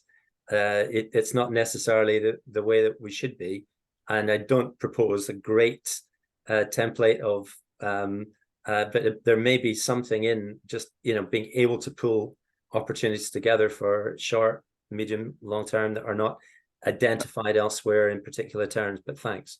It sounds like the sort of thing you might be, one assumes we're including in the strategy, because the longer term strategy would clearly be identifying opportunities, I assume, Ivan, in terms of what they are and how we might address them and whether we could achieve them. Yes, although I imagine that they would be, if it's pitched towards 2030, they're going to be quite broadly described as opportunities, not, you know, specific sort of action-oriented things to go at, I suppose. But as you say, you know, the strategy definitely should be reassuring ourselves that we've got a better way of grappling with exactly what those future opportunities are going to be in the pipeline and the relative prioritization, because the next few years is going to be all about prioritization based on value and impact and outcomes and benefits realization, work that Claire is leading on at the organization. We're going to have lots of very tough choices ahead of us, so we need a mechanism to be able to manage that. Well, if they're pitched at 2030, we can always move them to 2035. Right. Okay. If we now move on to the last item on the agenda, which is the Equality, Diversity and Inclusion update. And I'd ask SJ Sarah Jane to introduce this item. Over to you, SJ. Thank you. I think the slides are just being loaded. Yeah, no, thank you very much. And thank you for the opportunity to provide an update on this. Just as a bit of a scene setting, this was presented in March to the board and signed off, and went live in April. So it's been a terrific piece of work, if I'm honest, and a big thanks to my team and others that have been incorporated into putting this together, and also to Marilyn as well, who is the EDI champion on the board, who's been very hands-on and really supportive and driving lots of things forward. So absolutely amazing. So if I can just go on to the first slide, just to give the board a bit of an update on, we've got a number of members actually across the organisation. These are all volunteers. We have all the protected characteristics actually supported, and a number of them supported by more than one person, which is fantastic. And actually it's a terrific group. We have all sort of shared experiences and stories. We've all got to know each other a little bit better, and new people can join. It's not a closed group, so it's very open to new members, which is fantastic. But in essence, the group started earlier this year once we went live, and is headed by my new appointment, which is Lanisha Wright, who leads the EDI as our fixed term appointment officer. And she's done an amazing job in getting it up and running and actually functioning to add real value to how we're looking at how we devise surveys, what language we're using, what colours we're using, even looking at policies. So we're starting to get a real temperature check from people that say this actually doesn't work for us. It doesn't work for people perhaps with dyslexia, or it doesn't work for people that really don't understand that language. It needs to be phrased differently, and this actually is a negative way of saying something. So you know, it's been great. So we've done a number of pieces of work over the last 6 months. Marilyn has been an active member of the group, which is fantastic. So I did ask permission from everyone in the network to say, would you mind if I put this slide together and present it at board, and nobody did. Everyone's feeling very, you know, happy about the network and about what it's going to bring to them, their colleagues, their teams, and to each other. So that's been fantastic. And the slide right at the end just has some key capture of different themes that have come in from people to say how they feel about being part of that network, and there's some really positive comments and some really enlightening things actually, which is great. Can I go on to the next slide, please? Thank you.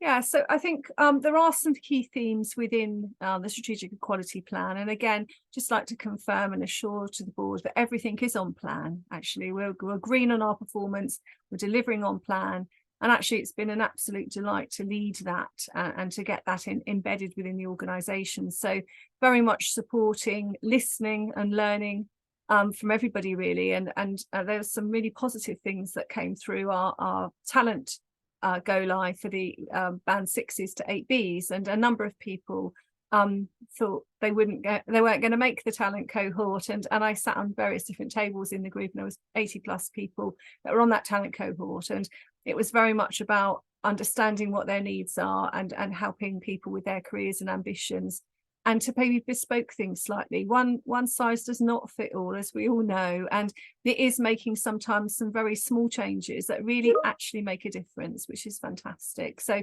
lots of emphasis in that space, and lots of support, and again very much supported by Helen and my colleagues on the exec team. This has been something that we are all invested in and we're all passionate about, and that really makes my job a lot easier, actually. So that's been a fantastic piece for the first 2 quarters of the year when the strategy's gone live. I'll just have the next slide, please. Yeah, so the second theme is to utilize data and tracking to better understand the challenges. And again, this has been really supportive. We've branched out into new areas, and not just things that have done well in the past. We've utilized the learning of those, and that's been very supportive. The pride in particular has been a really key theme, and there's been lots of support around that. And as you can see from the slides, Marilyn's done a session both on the 10 talks and at various different venues across Wales to talk about Windrush and a number of different things. So again, we're talking to the EDI network to say, where would we want some continuous focus, and how do we best support that and take that forward? So one of the things I went to fairly recently was a roundtable discussion with PwC actually in Wales, and I got talking to quite a number of people there, which was, you know, from the Welsh business and public sector community, and talking to the lady from the Department of Work and Pensions about access for people with disabilities and how we can do better in that space. In most organisations, it is an area that we don't do very well at, we've got better than average statistics in that area, but I think actually we could still do more, and to provide some support for people to come into the organisation at different levels. So I'm going to be working with them hopefully in the next couple of months to look at some new gateways into the organisation to really look at that. And we've had some really positive inputs from people looking after that area, protected characteristic area in the EDI network, and that's been quite fascinating and insightful. And again, some videos on that as well, which have been really, you know, really fantastic to listen to, and you learn something new every time, which is, you know, quite powerful, really. Can I have the next slide, please? Thank you. So the next part of the challenge, as part of the commitments, is visible and active sponsorship. And actually, I think Wales is really set up in this space. We've got really lots of visible groups. We've got lots of membership across those, with a number of us being members of that, and very good attendance. So it's really threading this through everything that we do and how we work and how we think differently, and to make sure that it's very much embedded in integral. So those are just a number of some of the engagement and participations. And just a note on the standards as well. This is an area, actually, as you can appreciate, it's constantly under standards, inspections and audits. So it's quite a tough role actually to carry out and to get everyone involved in. There's lots of evidence that you need to produce. We do that, and we've achieved everything and continue to do so. But again, just to say, it doesn't happen by accident. There's a lot of effort and support that is involved in that to achieve all these standards. And very similarly to the Great Organisation to Work slide that I put up earlier for the people in the strategy update, this really helps people think, this is a really great organisation to work in. This is somewhere that I'm going to flourish, I'm going to be developed, I can build my career and be very supportive. And certainly people have given that feedback to us, which is really great for me positively to hear, and we will continue to invest in that ongoing. Okay, next slide please. Yeah, and just the final slide, I think this is included in the board paper, so you might have already seen this actually. Just some comments that people have made, and I didn't put this together. I mean, I put the slide together, but I didn't get all the comments together. Lanisha, as I say, our Equality, Diversity and Inclusion Officer in my team, asked for people to provide comments and put them in. And I thought, how lovely. And I read them all and I thought, you know what, I want to really share that and celebrate that with the board, to say that all the work in this space is actually making a difference to people, and it's really celebratory and positive. There's some tough stories that we've heard and some difficult things that people have experienced in their previous careers. But actually, all the work that is happening in this organisation and the work that we're doing together is really starting to make a difference, and really starting to you know, to bear fruit. So just a really positive slide to end on in terms of the strategic quality plan update, and happy to take any questions. Thank you.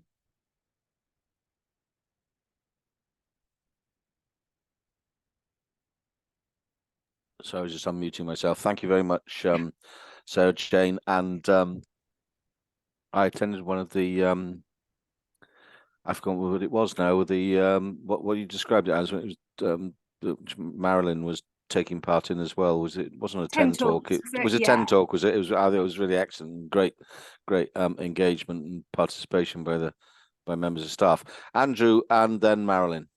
Not so much a question, just wanted to say really well done. And I know we've got hands into areas of this ourselves, but just for the record, say really well done for everything, and onward and upward with more and more great stuff. Thank you, Andrew. Marilyn. But I really wanted to say my favourite saying, teamwork makes the dream work, and this is why I made that comment about staff and colleagues, because you yourselves are colleagues and people within the organisation. I think when you have this supportive environment, it just permeates through the whole of the organisation. And those are the sort of things that, and I just want to say to sort of Helen as the CEO, you know, you don't get measured on that, do you? Nobody, you know, people measure on the KPIs, but nobody's saying actually, when you go there, it feels really, really good, you know. So I just want hopefully that we can continue to do that, and by people sharing their experiences, especially at a network as well as 10 talks, I think been really useful. Just wanted to say to you, just when some stories somebody shared with us who's a wheelchair user, just made people think in the network, but these are sort of stories we could help with throughout the organisation, where people tidy away all the cups and put everything all nice and neatly, and then she goes into the office and she can't get a cup to make a cup of tea.